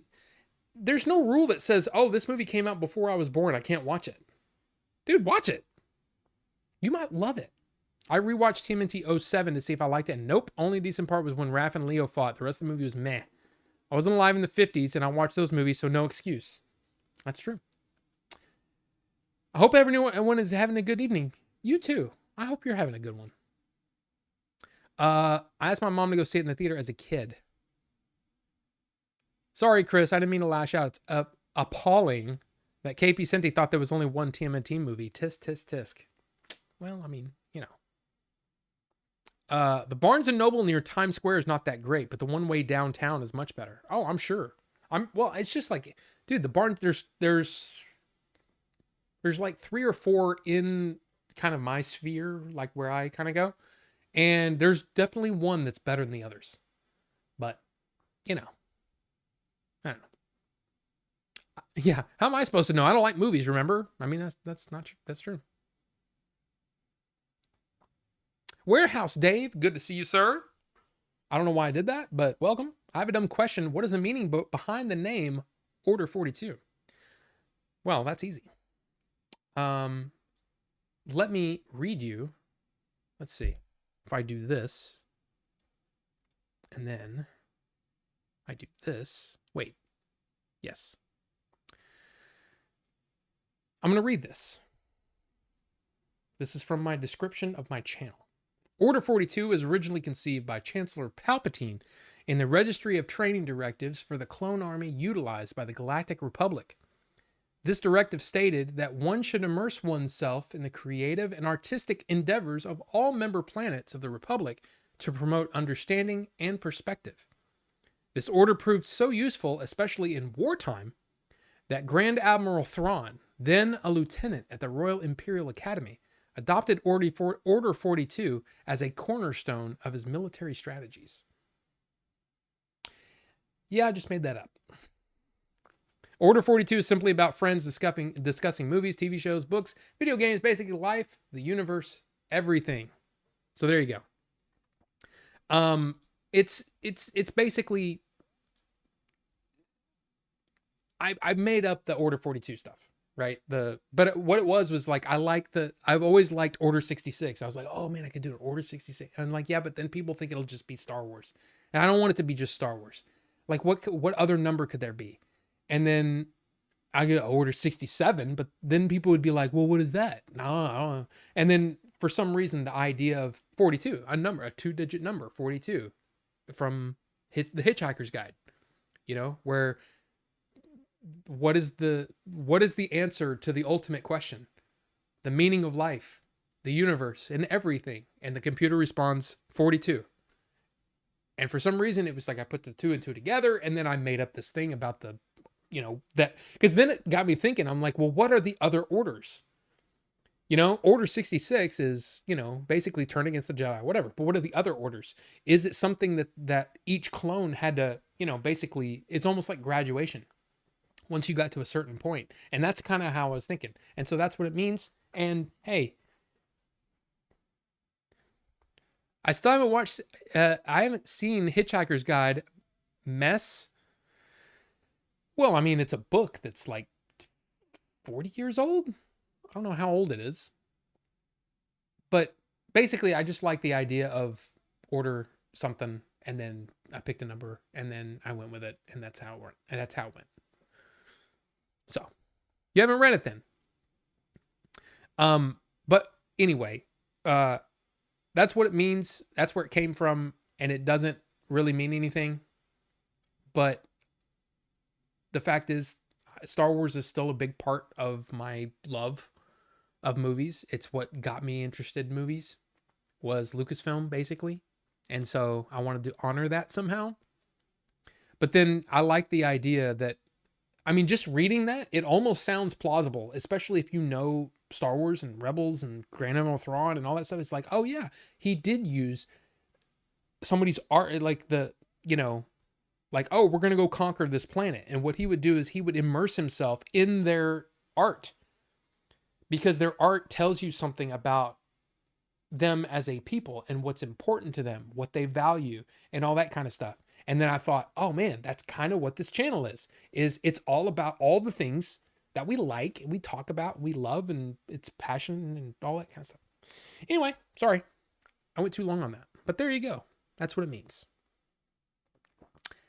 That's what it means. Be right back. Gonna watch the Fallout season finale. Yes, the season finale. I haven't even started that. Season 2. So there you go. I hope you enjoy that. And you're probably already gone. But I hope you enjoy it.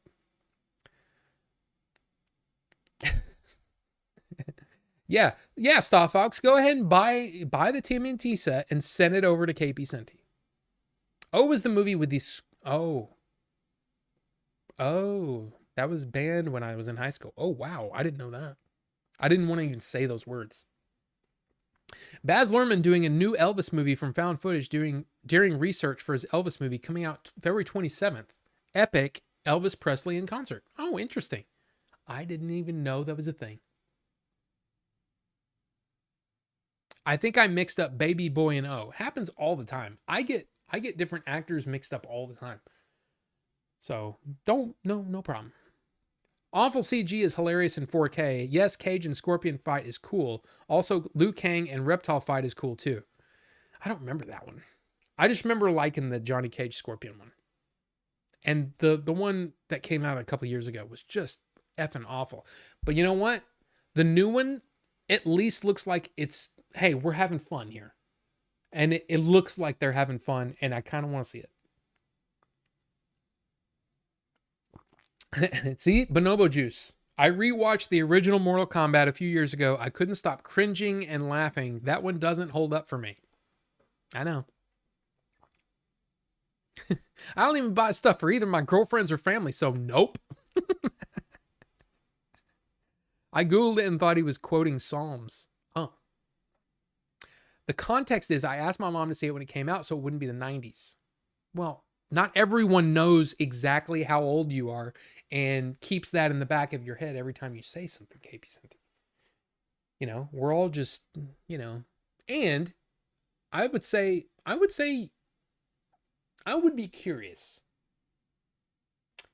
what our demographic here in chat is. I'm not saying that I need you to tell me how old you are. It's okay. But I would just be curious from a high level, you know, oh, there's this many between 35 and 45, or this many that's whatever, you know, this many that's under this age. I would say, KP Cynthia, you may be one of the youngest people in here.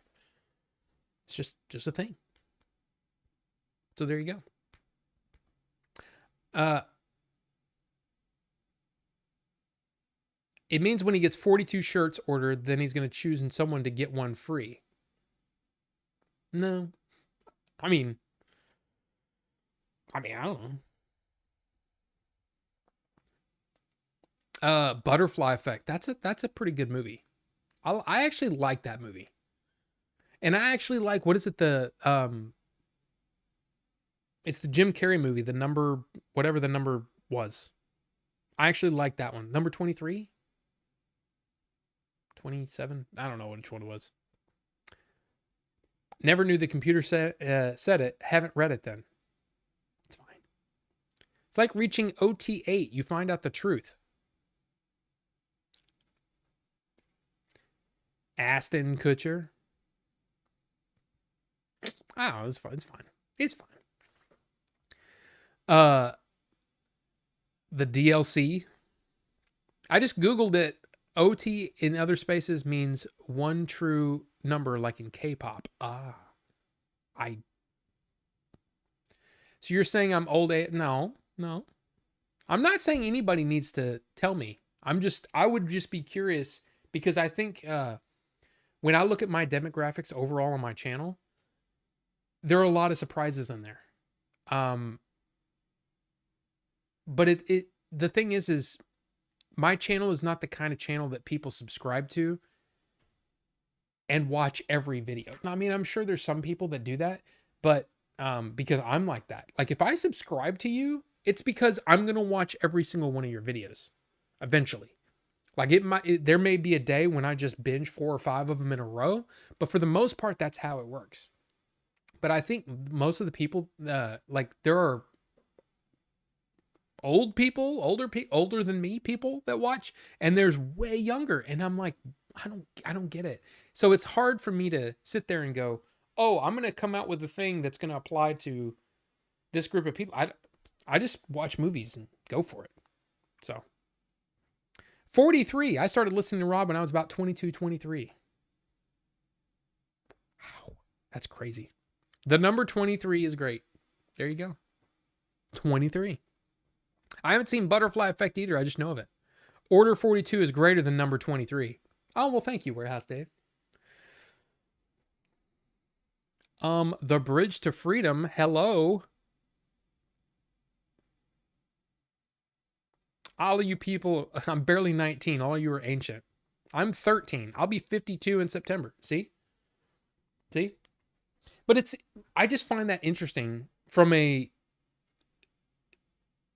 kind of like, you know, when I scanned all my movies and then was able to see, oh my gosh, look at how many movies from Matt Damon I have. Or look at how many movies that were from 2003. You know, I find that kind of data interesting. But I guess I'm not smart enough to be able to utilize it in a way that could actually make the channel successful. I don't know. Successful. I am successful. You guys are here right now watching me. I kind of feel like that's success. But there you go. Okay, let's since we're caught up, barely 10. Bridge to Terabithia was a sad movie. It really was. I do want to bring this before we get into the news. The heavy news. It's not really heavy. There's only a couple of news items, but I want to go over them because they're one of those things that, well, I mean, let's take a moment. Let's take a moment and honor Catherine O'Hara. I mean, look, I think most people would probably, of a certain age, will probably say Home Alone. For me, it was Beetlejuice. I was never a huge Home Alone fan. Like, of course, I've seen it, but I was actually a little older, and so it's like I wasn't watching, like, Christmas movies wasn't my thing at that point in my life. So Beetlejuice was definitely more of my thing, and so I know her from Beetlejuice, and I everything I've ever seen her in, she's awesome. She's either really funny or, in the case of, I know not everybody's gonna, agree with this, but I really enjoyed the Last of Us series, and her part in that was really great. And not very much, but she's so good. She's so good. And yeah, unfortunately, we did lose her last week, 71 years old. So rest well. You put a lot of smiles on people's faces, and you were awesome. You were just awesome. So there you go. There you go. And then I do want to break down the Brandon Sanderson thing. So you can see the Mistborn, the first Mistborn book. It's not a tome. It's not a tome like this. So if you're gonna choose one or the other to read, Mistborn's the one. Or just try Elantris, because it's a standalone book that doesn't have anything to do with either one, but it's kind of an introduction to his world and his writing. But anyway, there you go. This is, again, the title there, or the subtitle there. It's an unprecedented deal for the author, whose Mistborn series and Stormlight Archive are being eyed for film and television adaptation, respectively. So Apple TV, if you haven't been paying attention, oh my God, Apple TV does amazing, amazing series. For All Mankind is awesome. Silo is awesome. There's plenty that I haven't even watched yet that a lot of people love. Of course, there's Severance. I think is great. So yeah, this is great news if you're a Brandon Sanderson fan, which of course I am. I don't know how many. Let me look. Because of course The Wheel of Time is a series that is 15 books. And the last 2.5, maybe, I can't remember exactly, but Robert Jordan, the original author, died, and Brandon Sanderson came in and finished the series. And this was something that, he was a big fan of Robert Jordan. He was a big fan of Wheel of Time, got in touch with him and all that. And then Robert Jordan got sick, and he and his wife picked Brandon Sanderson to finish the series based on his notes and all that kind of stuff. And I think he did a fantastic job. But let's see. I'm trying to see how many of his books that I've read. So other than the two, so there's Elantris, 1, 2, 3, 4, 5, 6, 7, 8, 9, 10, 11,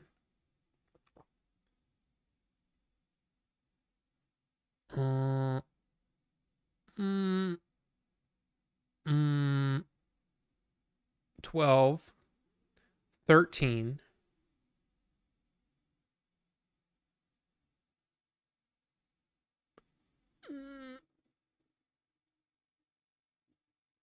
13 books. One of them is a collection of short stories, and that's why I was having trouble figuring out whatever, because the way that the the Cosmere timeline is, different short stories take place at different times. So you pick up that short story collection, and then you've got content, that spans different times and all that kind of stuff. Anyway, which doesn't matter to you guys. But he also wrote a comic series called White Sand, which is also part of the Cosmere. I've only read the first volume of that, and I didn't count that because it's a comic series, but maybe I should. So there's volume 1, volume 2, and volume 3, and I've only read volume 1, and I'm reading Oathbringer right now. So anyway, I've read a lot of his stuff, and I enjoy him as a writer, and I'm looking forward to it. But again, this is an unprecedented deal.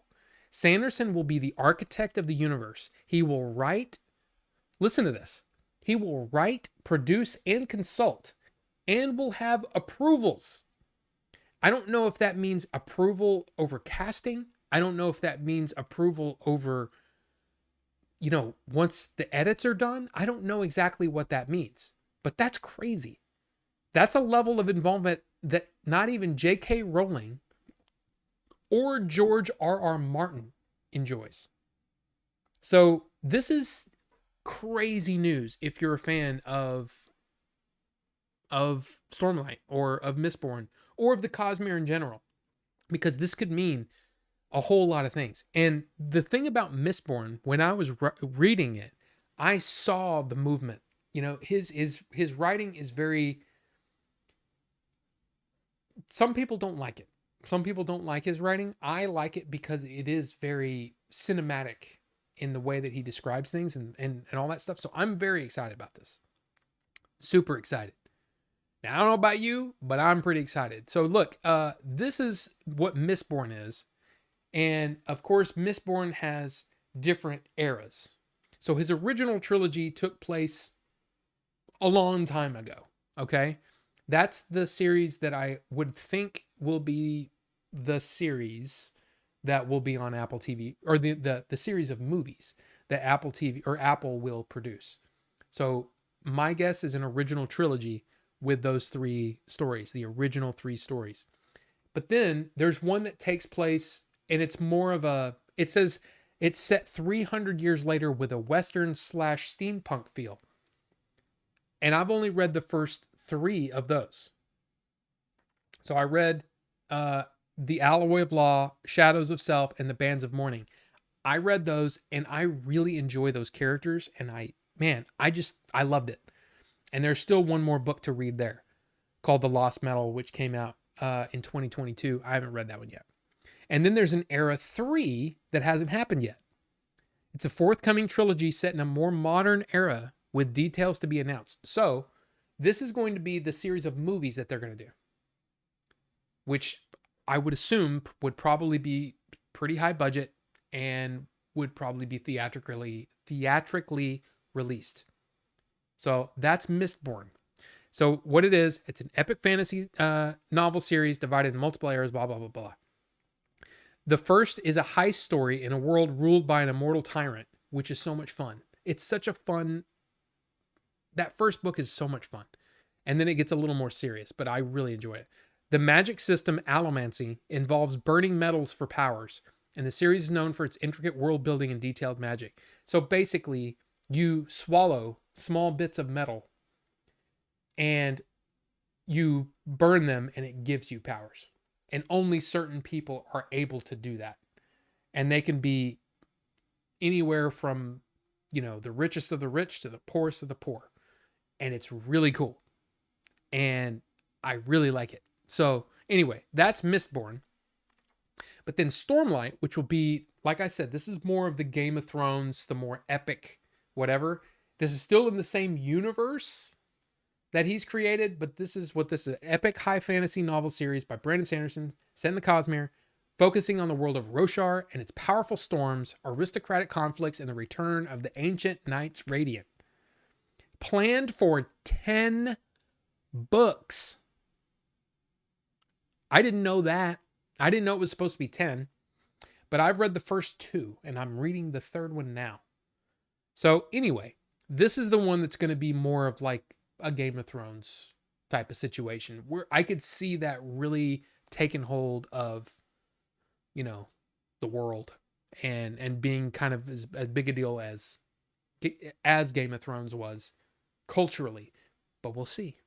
I mean, you can't plan what's going to catch on, right? You just can't. There's no way to know. Like that's the thing that irritates me about studios in general, is that they think that by looking at, spreadsheets and algorithms, that you can somehow guess what's going to be trendy a year from now. Like, who would have known that out of nowhere, and you might be saying it's not out of nowhere, it's been growing for years, but no, it was lightning in a bottle. K-pop Demon Hunters came out. Netflix just threw it on Netflix, on their streaming service, and it became a cultural phenomenon. Who saw that coming? They didn't. Sony didn't. There were no plans for it to go any further than just being put on Netflix, and yet it became a cultural phenomenon. That's the amazing thing about the way that some of this stuff just catches on. It catches fire, and you can't guess what that's going to do. So in this case, Stormlight to me has all of the things that I love in a series that I would just eat up. But what if they get what if the casting's not great? What if the director's not great? What if there's so many things that could go wrong. And not to mention that Brandon Sanderson has never written anything for any other medium. Writing for a novel is different from writing for the screen, for TV or movies. It's totally different. You have to plan differently. You have to say, okay, I've split my novel into 8 chunks. So 8 episodes for the first book, right? Or whatever. You never know. I don't know how they're going to do it. I don't know if he's going to be able to pull it off. But again, I am excited to see what that means. And if it'll be awesome, or if it'll be like Wheel of Time and nobody watches it and nobody really talks about it anymore. So there you go. There you go. So anyway, Rob, can I plug my book? Absolutely, Derek. Okay, here's the thing. If you're in here and you've spent more than, I'd say, an hour chatting with us, plug away, because you're now a member of the community. Now, somebody off the streets coming in here and saying, hey, I got this thing. I have less. I need to know you first. Buy me dinner first before you try to get in my pants. You know what I mean? At least hang out for a bit before you start plugging. But Derek, you've been here for months. You've been a member of our community for months. Of course you can. You can plug it here. You can go into your own content. You can put it in the book section for all I care. You're a member of our community, and our community, we support each other. And we want everyone to succeed. If any of you are doing anything creative, I want you to succeed. I want you to do well. And, especially if if you get crazy rich and all that, I want you to thank me in the acknowledgments. But no, I don't care about that. I care that we support each other. So if you're a streamer, put your stuff in your own content. Vinny has done it. Filbert has done it. Rufus, of course, has done it. And we have seen that it's sort of like a cross-pollination thing. You'll pop into Dave's chat, Game Dave. You'll go over to Game Dave, and all of a sudden you'll see Star Fox in there. He wasn't one of the original, guys when Dave started streaming again. But guess what? I love it. I love that I see him over there. I love that I see you guys over there. So it's just one of those things. We all support each other. That's how it should be. So anyway, there you go. Not in the blink of an eye, but you're going to be 30, then 40. And it's like, what happened? I'm 40. I'm not ancient. I'm the same dude, just with more wisdom. And some people never gain wisdom. But you know what I mean. You know what I mean. The correct response to this is, don't lecture me, old man. Ay, Dios mío. It's a vampire. I don't even know what that's from. But there you go. Best ambiguous ending in a movie: Shutter Island, Inception, Blade Runner, The Thing, American Psycho. Warehouse Dave, what a fantastic question. I don't think Shutter Island is that ambiguous, though. I think he kind of spells it out at the end. And Blade Runner is, I mean, I get what you're saying there.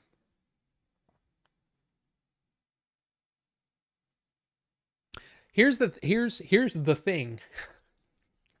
Because you said The Thing. I've only seen American Psycho once. I don't remember the ending. So maybe it can't be the best if I don't remember it. Blade Runner is definitely an interesting ending. It's one of my favorite endings because, and I guess there is ambiguity in, is he a replicant or isn't he? Even though everybody has their own opinion on that and you get in some fights over that. The Thing, I don't think is that. I think it's just what happened. If you've seen The Thing. And then everything's going to be. I love Inception's ending because it does draw into question whether or not, in a weird way, it is being answered. But then there are those people that need that definitive, this is what happened. I mean, that's, Michael Caine said, hey, the fact that I'm there means that it's the real world. You just didn't see the thing finish spinning. I think the point that Nolan is trying to make is that he didn't care anymore. That this is where he was choosing to be. And that it didn't matter if it was real or not because his kids were there. That makes sense? But either way, it's a great ending and I loved it. So I don't know. I feel like I'm destroying your question. I'm breaking it down though. I think, God, of those, I have to say Blade Runner is the one that made me go, yeah, I love it. I love it. Dude, that ending is so metal. Like, it's so awesome. It's so good. I love the fact that he walks into that elevator that you don't even see his face. He just walks into the elevator closes, and that's it. Dude. So I'll basically change the question and say it's my favorite ending of those. Dude, Blade Runner, man. I want to see Blade Runner. I mean, see, all that makes me want to see the movie again. Because that movie is so freaking good. And I understand when people say they don't like it, but oh my God, I love it. Oh my God, I love it so much. I'm interested in seeing the impact that Iron Lung might have on the studio film system. You mean, that's my next topic. That is my next topic, Chris. But we'll get to it in a second. I actually never have posted in promo. Oh, I know you haven't, but I kept telling you to, and you were like, no. But you should. I feel like you should post every time you're live because I was shocked to see you live today. And the thing is most early mornings, I'm not watching Twitch or anything like that. So if I get rich on this, Whataburger and dirt bike riding on me. Yeah. But Derek, basically, like I said, post what you want, man. You're part of our community now, whether you like it or not. No, if you've hung out for a while, yeah, you can post. Like even like the one that was kind of questionable, I'll tell you, was and I hope he doesn't mind me saying this, but was that Slade's, because at first it was like, hey, I got this thing, but then he hung out with us, and I was like, okay, he's cool. It's fine. And he can post whatever he wants. Doesn't mean anybody's going to. And that's the thing. You can post it all you want. Doesn't mean anybody's going to watch it or like it. But I feel like, and man,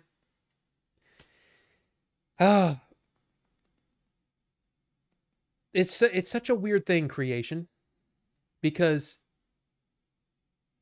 I wish that you got brownie points or something. I wish you got something for how hard you worked on something.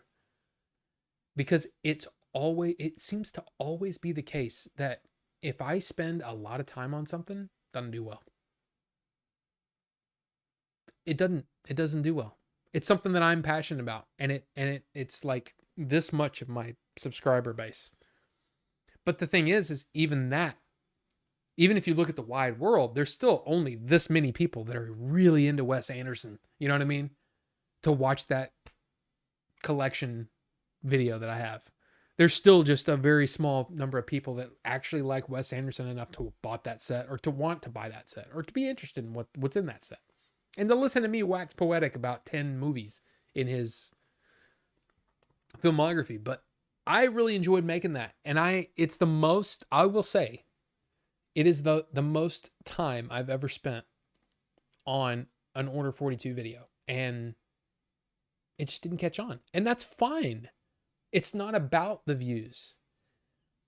So I will say, anybody that's a creator, know that going in, that it's not about the views. It's not about fame. Do it because you have to do it. Do it because you love doing it. That's the whole reason for doing art in the first place, is for the love of the art, not for the love of the possible fame that might come. The fame is going to come or it's not. But at least if you enjoy what you're doing, then it's not wasted time. Does that make sense? I don't know if that makes sense. At least that's how I live my life. I don't know. That's the way I look at it. Anyway, that's what art should be. It's art for art's sake, not for the. And it's kind of like, it's the same way that I live my life in general. It's like, do the right thing, not because of the benefits of doing the right thing, not because you might get a prize at the end, not because, oh, if I break the law, I might get in trouble. No, do the right thing because it's the right thing to do. So, I don't know. That's kind of how I live my life. And so there you go. To take that, I guess. I don't know. But see, that's also why some artists forever remain poor. And it doesn't, I mean, that's the thing though.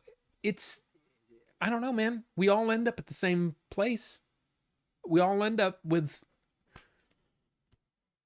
well, I guess not everybody ends up with a memorial, but you know what I mean? You know, or you know, an urn or a headstone. I don't know. But it's just like, I like to do things because I enjoy doing them. And if other people enjoy them, then bonus. But man, I remember there was a video that I did, and this was a long time ago. And it was for, I can't even remember the name of the movie. I think it was a movie on Netflix, and it was a movie about, it was Jake Gyllenhaal, and he was a 911 operator. It was actually kind of an interesting film, but nobody watched this video. But the thing was I came up with a skit at the beginning of the video and played the skit and was thinking, oh man. And I spent so much time writing the script out and then acting it out both ways, and then having to change my voice using, audio software to make it sound like I was on the phone. And then I'm doing an accent on top of that. And then I had to record myself. I couldn't play it at the time. I couldn't play the audio and it wouldn't be recorded. So if I played the audio, then you would have heard it through the microphone. So I had to basically imagine that I'm hearing this over the phone and then respond, whatever. I don't know how many takes I did. I don't know how long it took me, but all I know is it took me a long time. And I spent a lot of time on that video just for this stupid joke. And then nobody watched it. You know what I mean? It's just like, damn it. like, that's the thing. Nobody cares how long you spend on something. They only care about the final product. And that's why I have such a problem with, I'm going on a little bit of a rant here, but that's why I have such a problem with people kind of talking about movies and streaming shows and basically anything that you create visually with audio and all that stuff. And they it's such devalued in so many people's minds. They don't care that all of these people busted their ass to make this thing. Even some of the worst things you've ever seen, there was a lot of people that put a lot of passion and time into it. And so I don't like getting up there on my pedestal here, whatever, and ripping a movie apart. I will say things like, I really like this. I didn't like this so much, but I don't like really, I think the movie that I ripped apart the most in the last couple of years is that Crow remake. But I don't like doing that. You know what I mean? I like lifting people up. I don't like bringing people down.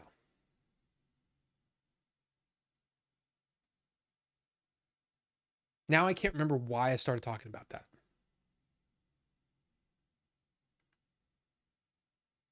I don't know. But like, okay, to give you another example, Adventures, right? Made this movie, a lot of passion, a lot of work, a lot of sitting here and, man, trying to get things right, fixing the audio, fixing, this and that, and going and shooting stuff in the middle of nowhere and blah, blah, blah, blah, blah. All this work. And then people give it a 1 on YouTube.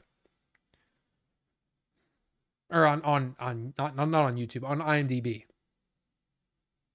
Because, they don't like this one actor that's in it. Or, we're jealous because he got to make this movie. And it's like, bleh. So anyway, I'm done with the rant.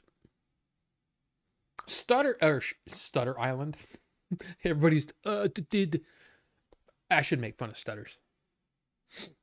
But yeah, Shutter Island. The audio at the end of Blade Runner was sick. Did I like Logan's Run though? That is a really interesting movie. It's a movie with a really neat idea done with typical 70s ideals and 70s style. And it's like a great idea that's, in my opinion, not greatly executed.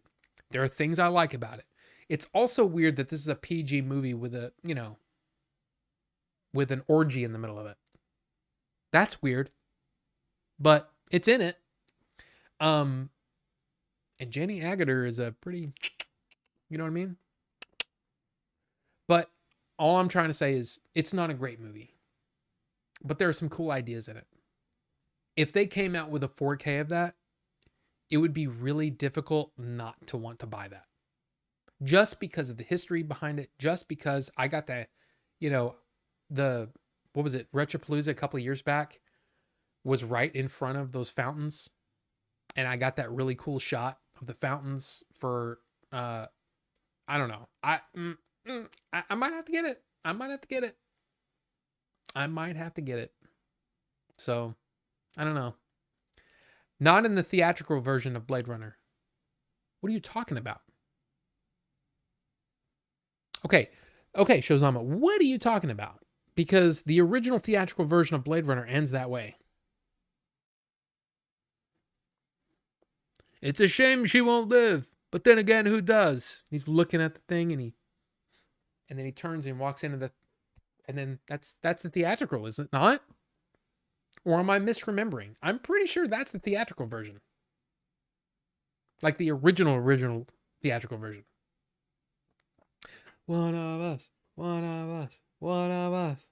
I love the Wes Anderson video. And Johnny, see, I made that video for you. I made that video for Bucho. I made the video for the people who are going to enjoy it. It's there if you want to enjoy it. If you don't enjoy it and you don't care about Wes Anderson, it's fine. It's fine. But that's why I created it. I got such a kick out of you saying that. Your comment on the video made me, it was like, see, that's why I do this. I don't do it for 1,000,000 views. Not that I get 1,000,000 views anyway, but you know what I mean. Like, I don't do it for that. I do it because I enjoy movies and I enjoy sharing my, my passion, my love for movies with people and talking about movies and stuff like that. So I did not do it for the nookie. Fred Durst is another one. Wasn't that the Michael Bay ambulance movie? Posted, I spent 3.5 years on it. Well, Derek, that's the thing. Your first book, your first story, your first whatever is going to take some time. But now you've done it. Now you can say, I've done it. So now, if you want, you can start the next thing. And it'll take you less time. The 1982 theatrical cut of Blade Runner, directed by Ridley Scott, is the version where Deckard and Rachel are shown driving off.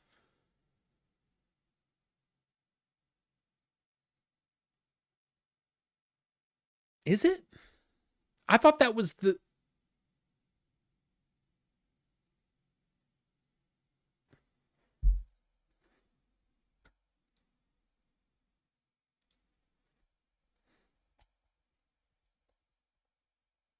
You may be right.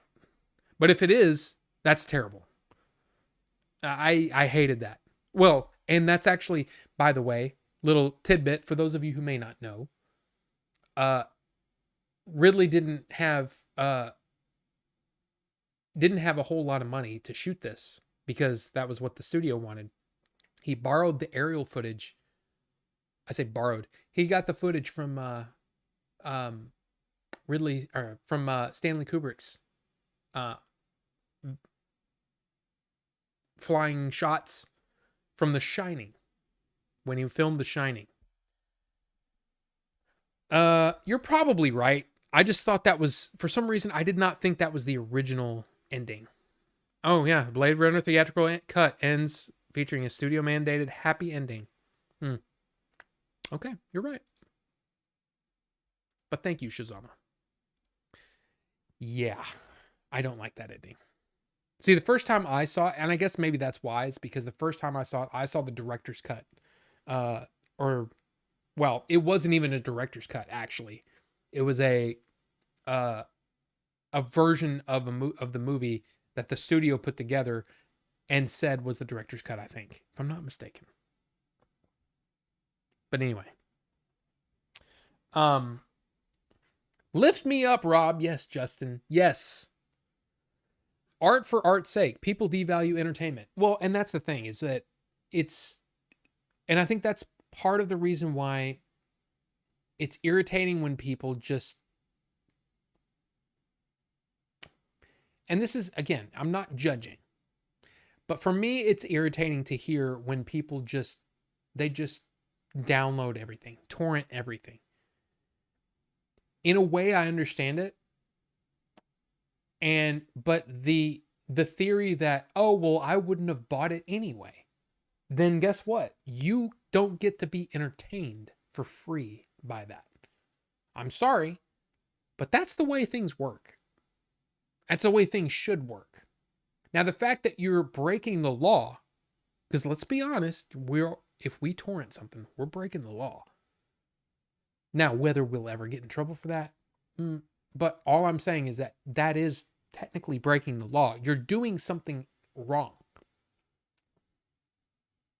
But you justifying it by saying, oh, well, I wouldn't have bought it anyway, isn't a good, well, I don't have the money for it. Like if you just walked into a movie theater and just walked into the movie and they go, hey, you didn't buy a ticket. Well, I don't have the money for it. Well, then get the hell out. That's what they would tell you. You walk up to a car, you break into it, and you try to drive it away. Somebody stops you and go, what are you doing? And you're like, well, I don't have the money for it. I mean, I'm just saying, if you're going to do it, own up to it. Don't rationalize it.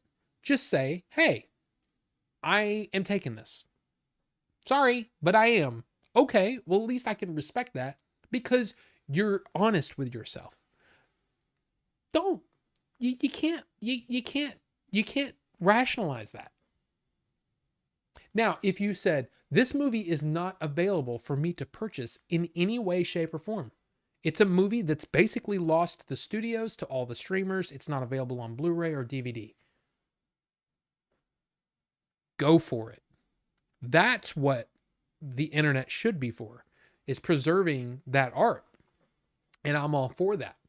But when you say, oh, I'm not going to go, and again, I might be ruffling feathers by saying that, but I honestly believe that if you're going to do that, at least be honest with yourself and say, this isn't right, but I'm doing it anyway. Okay. As long as you're honest with yourself and at least be honest with everybody else. Don't try to rationalize it, because that doesn't work. But anyway. Oh, well, the studios make so much money anyway. Yeah, the studio paid for it. That is the studio's money. Just saying. You might not like it, so guess what? Don't watch it. Well, Disney owns Star Wars, and I hate that Disney owns Star Wars because I hate Disney. Well, then, if you're not going to pay for Disney Plus, or you're not going to go watch the movie in the theater, guess what? You shouldn't be able to watch Star Wars stuff. I'm just saying the truth. You guys do what you want. It's not my business. But see, once you see, this is one of those things where I kind of believe in the messages from Star Wars. And I believe that once you start to rationalize those kinds of things, it's easier for you to rationalize other kinds of things. You know? Once you start down the dark path, forever will it dominate your destiny? Just saying. That's just my opinion. You do what you want. But I would just hope that if I do finish a novel and I release it in bookstores or on Kindle or whatever, that you'll actually buy a copy if you're going to read it. That's all I care about. I hate the fact that Adventures was on the torrent sites within hours of us putting it up. An independent production that barely made, I mean, we are, everybody, including Billy, was negative on making that movie. And people wonder why there were so many problems getting things shipped out. Yeah. I'm sorry, but that's the truth. And then people decided they were going to steal it. It means a little more to me, and I got to see it firsthand. So I'm sorry, the rationalizations, I almost said your rationalizations. I'm just saying the rationalizations that I see people give, they don't really hold water to me, because I saw it firsthand and I saw how it affects people, and I don't like that. So just saying. Okay, I'll stop ranting. Okay. Sorry. I really enjoyed Logan's Run. It has a lot of heart and spirit. That's what I'm saying. I think fundamentally the story and everything is good. I just think it's executed like it's a mid-70s movie that's almost made for TV. It's my opinion. Some of the model work is fantastic. Because I mean, you knew that they didn't have money to really go after things like they did with Star Wars or anything like that. So it's pretty interesting. This could totally be an off-base analogy. Reminds me of bands that would spend all their time writing an album, and the song they didn't like would end up being the #1 hit. Yes. Yeah. Yes, it happens all the time. Harrison Ford at the end of the Blade Runner was like, let's go. We'll see about that. Yeah. The 82 theatrical cut of Blade Runner, directed by... Oh, yeah. That's the one showing driving off. Yeah, we went on the thing.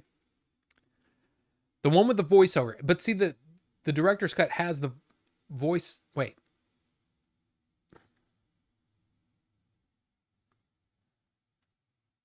I thought that was the... Now, see, it's been so long since I've seen all the different cuts. The one with them driving off doesn't work for me. And the one, the version with the voiceover doesn't really work for me. I like the one that's kind of a combination of a bunch of them, but uh, mm, I'm hoping the next book time to release is much shorter. A lot of banging my head against the wall for the first book. Yeah, and I think it'll get easier because now you know your process and now you know what works for you and what doesn't. I can tell you right now, when I actually start writing this, it's going to be easier than it was the screenplay. It's going to be easier. Now, I might get stuck because I don't 100% know how. Like, I have my ending, kind of. I mean, like, I know what the last 5 pages is going to be, I guess. But I don't really know how things are going to get there.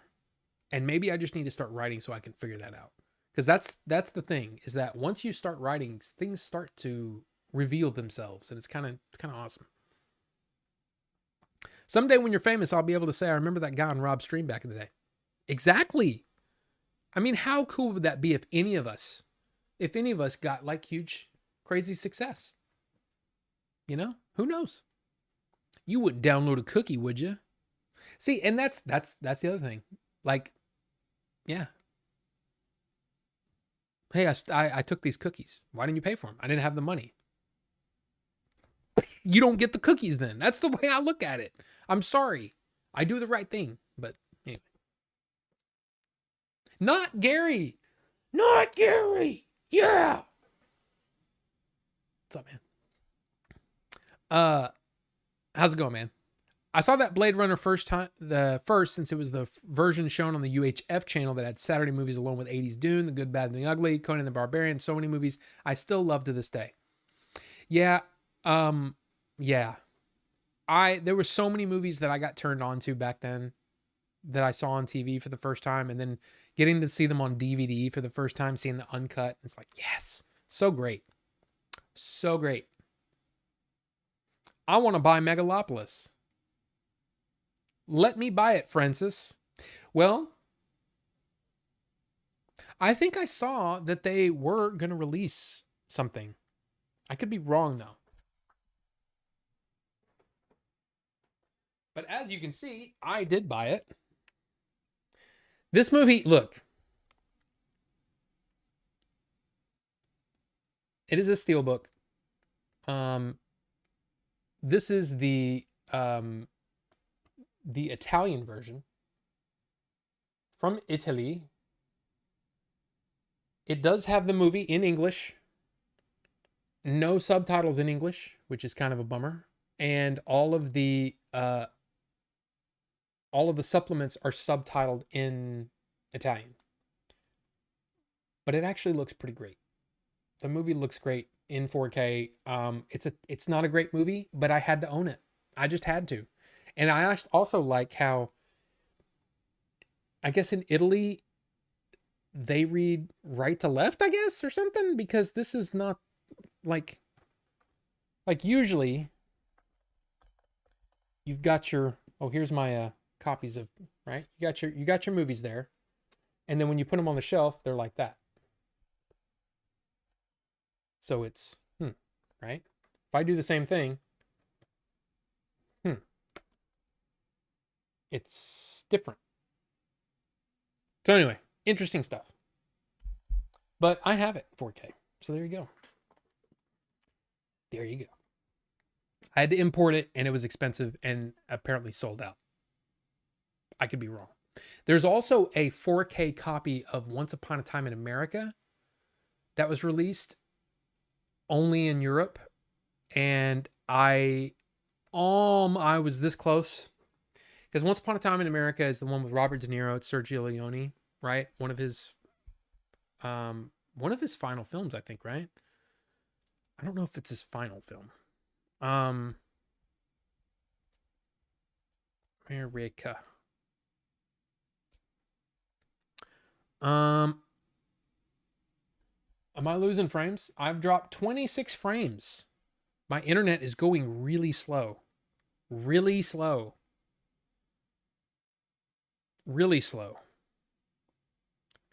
Oh my gosh, look at this. 3 hours, 49 minutes, 1984. It's still trying to go. Let me stop. Oh, well, I stopped it and then everything came up. That's weird. Yeah, Sergio Leone. But look at that. I mean, look at that cast. It's pretty nuts. I've only seen this movie once and I don't really remember it, but I really kind of want it in 4K. And I don't know. I should probably take the space out. There we go. Yeah, new 4K UHD release from 4K 4 Cult out of Italy. There you go. So on another Italian release. My problem is I don't know if there are subtitles. This says extended version on 4K Blu-ray and DVD. Theatrical on 4K. Documentary Sergio Leone, the Italian who invented America. Poster, 4 collector's cards, and a booklet. I don't know if this is still available, but hey, I've almost pulled the trigger on this multiple times. Anyway, that's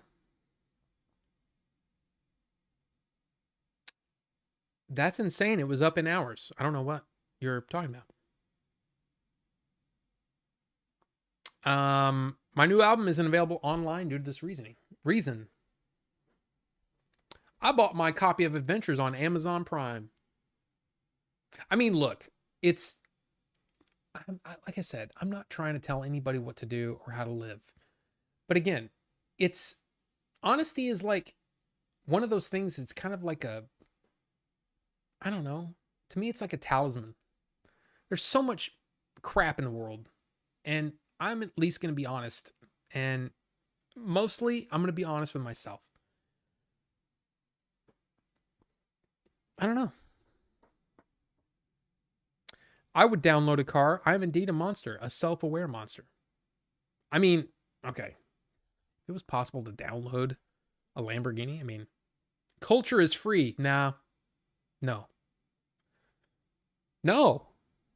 I'm sorry, but that's not right. It's not free. If you want to do it, do it. But don't rationalize it. That is not the way it is. That is not culture. That is a product. And you are stealing it. That is the truth. If you own up to that and say that's fine, I'm going to do that anyway, then do it. But don't. That's a rationalization. That isn't. I'm sorry, but that's not a reason. The reason is I want to do this, and I either don't have the money, I'm too cheap, or I just want to do it. But don't make it rationalization. Well, I wouldn't have bought that movie anyway. Then you don't get to watch it. Again, if you work on something for years and then watch people steal it, it changes your perspective quite a bit. Just saying. So what I hope for everyone is that we support each other and all that stuff. But I hope that if one of us creates something, that the rest of us don't just steal it from you. That's kind of the way I look at it. And you can make all the rational, well, they're a huge company. It doesn't matter. It doesn't matter. At what point, at what level do you say it's okay? Well, I'm not going to steal from A24 because they're not a huge studio, but I'll steal from Disney or Warner or Paramount. That doesn't make any sense. I'm sorry. It doesn't make any sense. So just own up to it. If nothing else, for yourself. If nothing else, for yourself. Because I'm just going to be, look, I'm going to call you on it. Because I don't agree. And it's not the way it is. That's not the way it is. If you, okay, all right. Here's an example. Culture is graffiti or something like that, or art that's in a museum or something like that. Culture is not effing Fallout or Brandon Sanderson or Megalopolis. Now, Megalopolis, like I said, is a little bit different. It makes the whole idea makes a little more sense to download that, since it's not readily available here in the US, and the cost of it to import it is kind of nuts, and now it's probably sold out. That's a little bit of a different story. Again, not available everywhere else. But when you say you're just going to steal something, just own up to it. You're stealing and you're proud of it. So there you go. Just saying.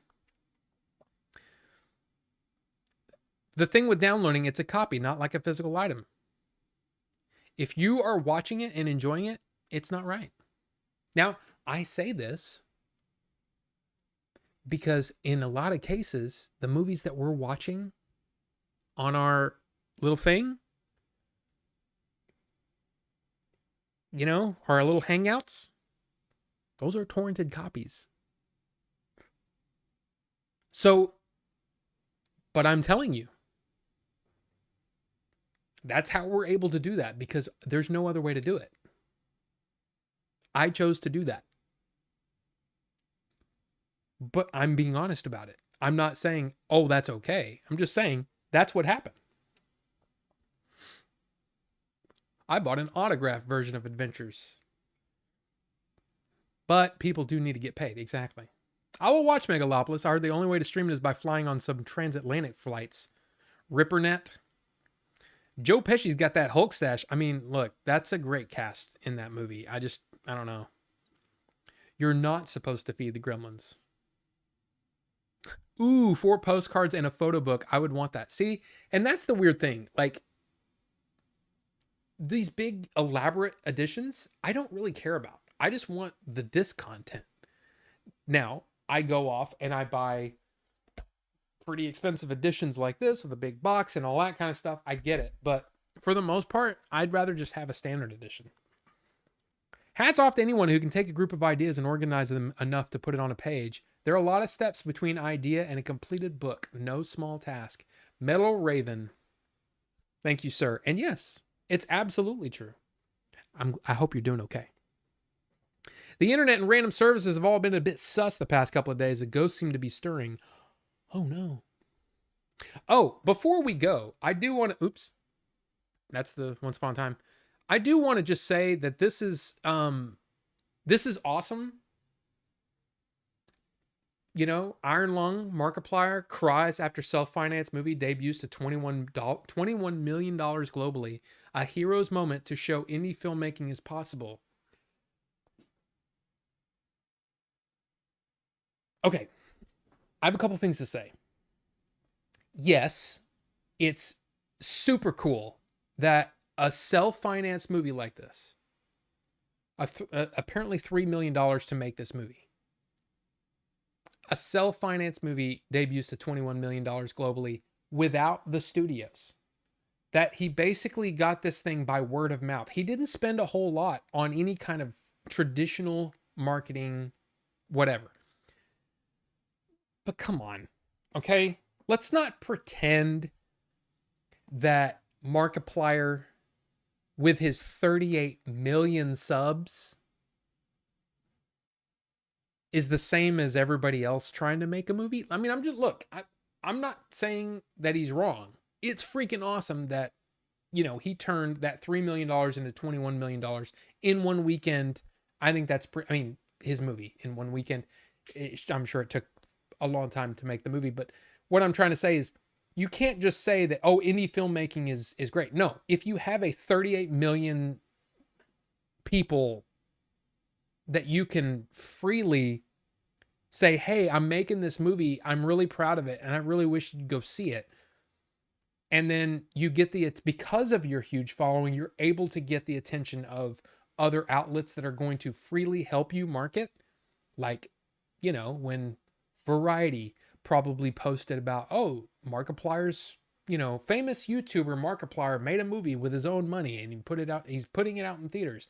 The theater, of course, the different theater owners are probably like, oh yeah, I'm going to get behind this and put, you know, a few screenings in my theater because I know Markiplier, and a lot of people know who Markiplier is. So, hey, let's make this movie. But let's not pretend that all indie filmmaking is the same. Not every self-financed movie is going to be a success like this. You built an incredible community of people, 38 million people.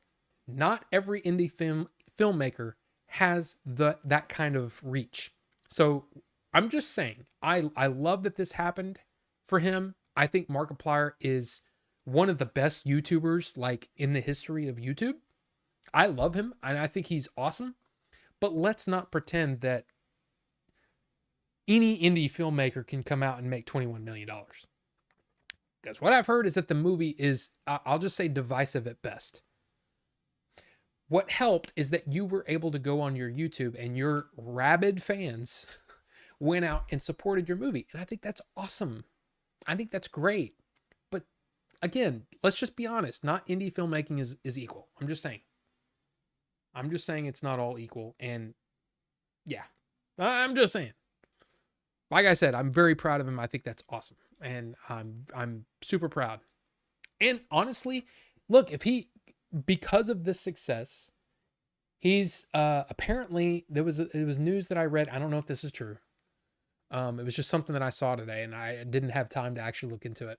But he said something like along the lines of James Gunn was interested in possibly having him work on something for DC. And I'm like, that's really cool. That's really cool. And I hope he's right.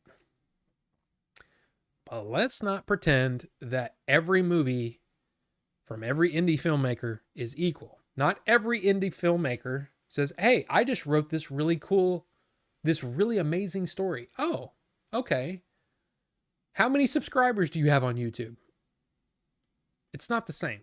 So let's not pretend that it, with no marketing, he did this. Just saying, let's just be honest here. Okay? Let's just be honest. But they're all already rich. They're on the TV.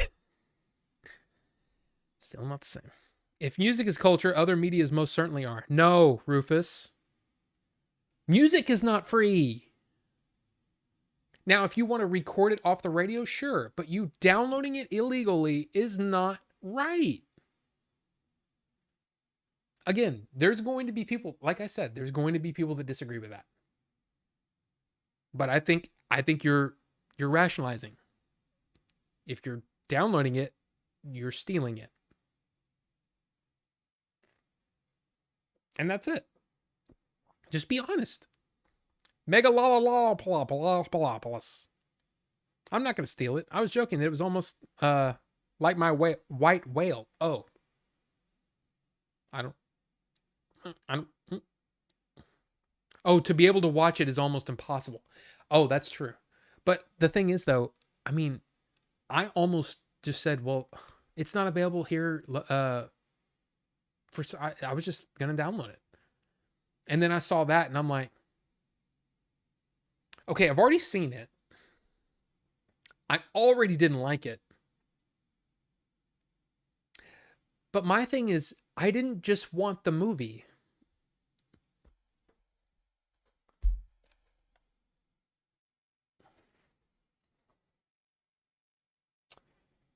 See that first line of the Commento del Regista, Francis Ford Coppola, on the 4K disc. So basically, there's a commentary from Francis Ford Coppola on this disc.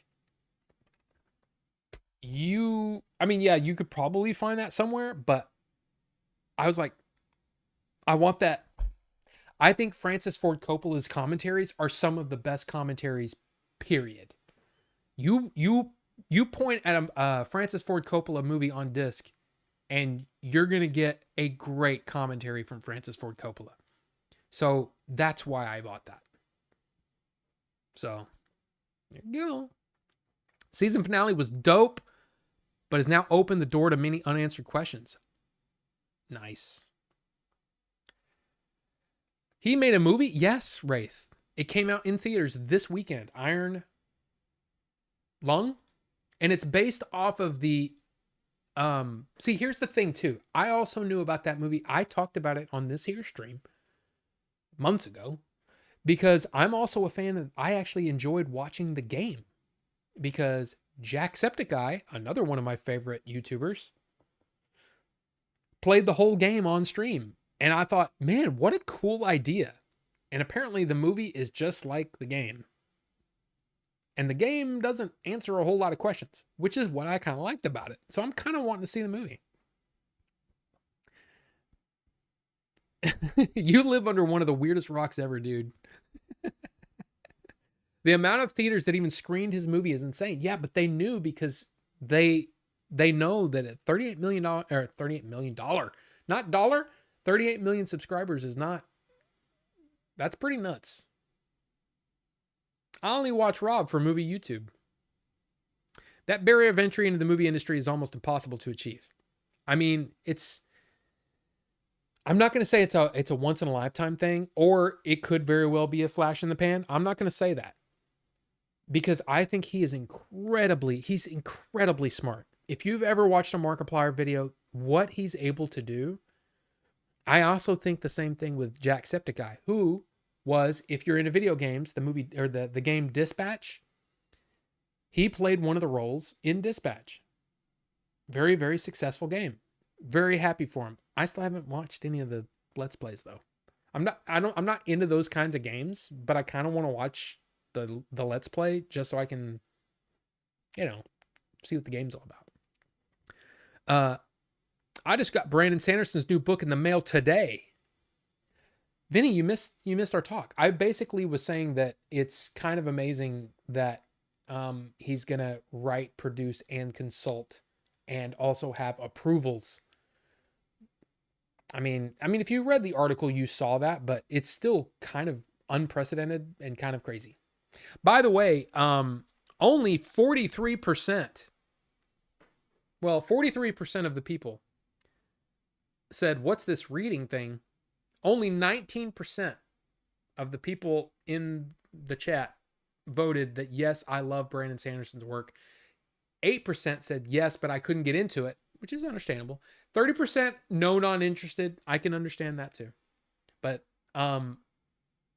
it'll be interesting when these shows get done if they are the same quality, because, like I said, Sanderson's never written a screenplay of any sort that I know of.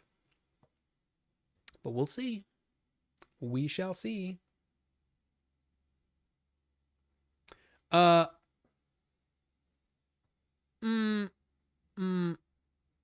there with you. I have no idea who that is.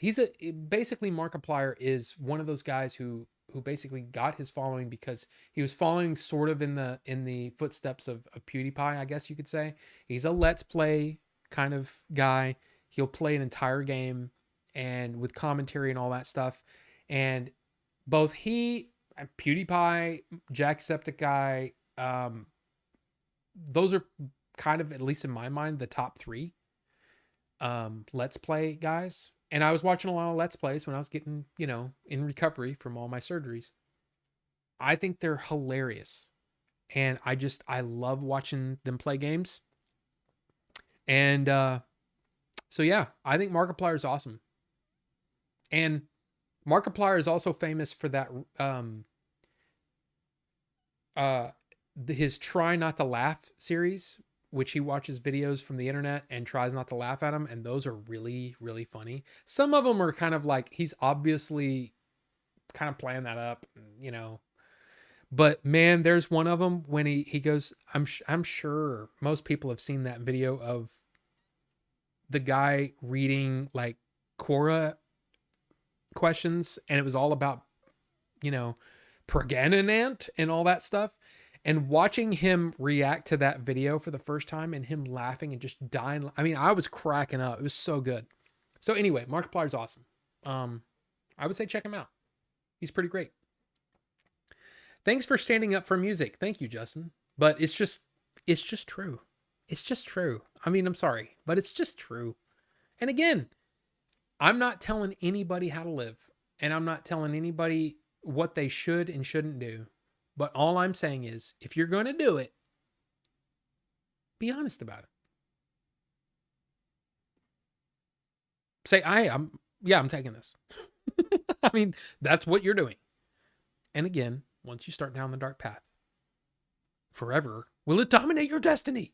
Yoda taught us this back in 1980.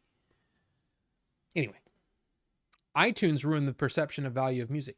Well, I think Kazaa and Napster and all that ruined the perception of the value of music way before Apple got involved. So, because at least you're paying for it through Apple. Just saying, at least you're paying for it. Just saying. Is it just me, or could Mike's volume be turned up a bit? Dude, I'm almost peaking over here. Or is my mic not close enough? Hello. Ooh. Anyway.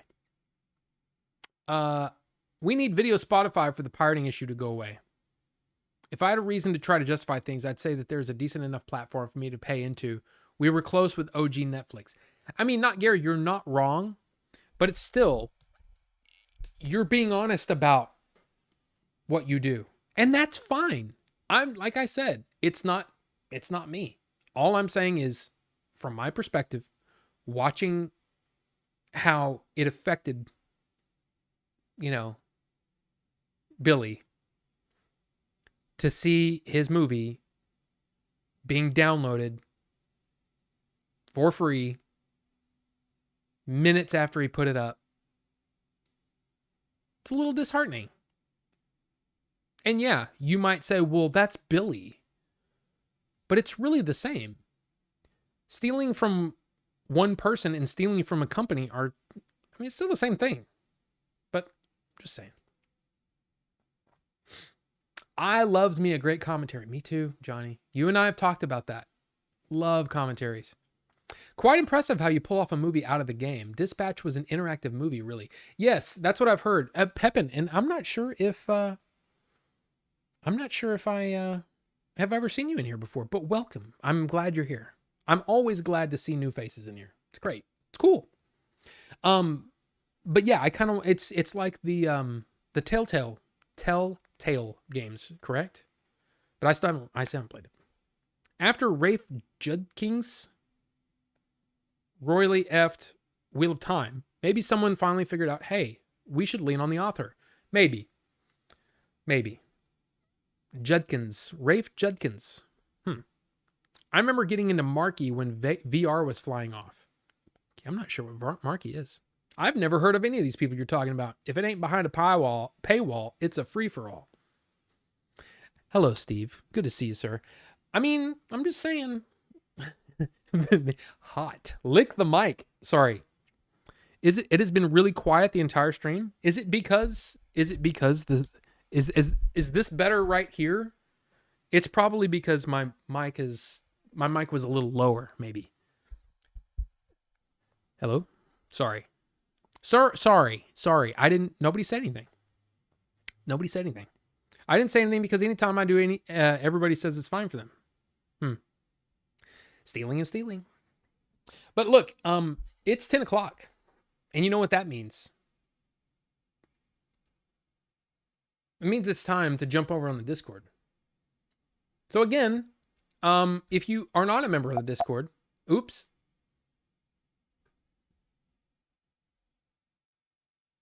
That was weird. Did you hear those noises? Eat the mic? No. But look, here's the thing. All I want to say is be honest with others and yourself. I think that's most important. I heard 2 beeps. Yeah, that was my there's a timer or there's a program that I have that basically keeps my computer like alive, and it prevents any sort of sleeping or anything. And I have it turned on anytime I open iMovie or OBS, or basically it prevents it from going to sleep. Like if I don't happen to touch the mouse in 30 minutes, I don't want my computer to fall asleep while we're streaming because we're talking. I don't want that to happen. So I just make it stay awake. But it's already awake. So I'm trying to figure out why, when I opened iMovie by accident, why it made the noise. Because it was already on because of OBS. So I don't know. I don't understand it. I don't understand it. But hey, we got Johnny and Rufus in the chat right now. And how you guys doing? I hope you guys doing okay. Here's the thing. I appreciate you guys. I appreciate you guys so much. I appreciate you guys hanging out. It's one of my favorite things to do every week. Like, even like I love doing reviews. Even reviews are kind of like, reviews are fine. I mostly like hanging out with you guys. So I appreciate you. Again, support each other. You know, go in the Discord. You see somebody streaming, hey, go hang out with them or whatever. Do the thing. Do the thing. If somebody's got something, going, let's do the thing. Do the thing. Hang out with them. It's fun. But anyway, yeah.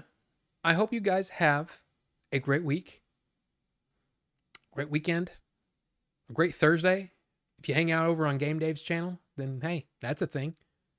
I do love the Game Dave, as you well know. And yeah. So yeah, thanks. Appreciate you. All of yous. All of yous in here. I appreciate yous. So, okay.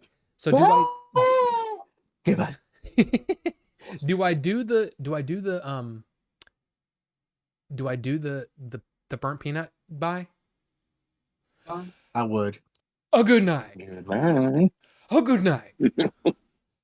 A good. Or I could even the extended one. Here he goes. Oh, good. Oh, good. Oh, good night. Oh, good night. Oh, good night. See y'all later. Bye.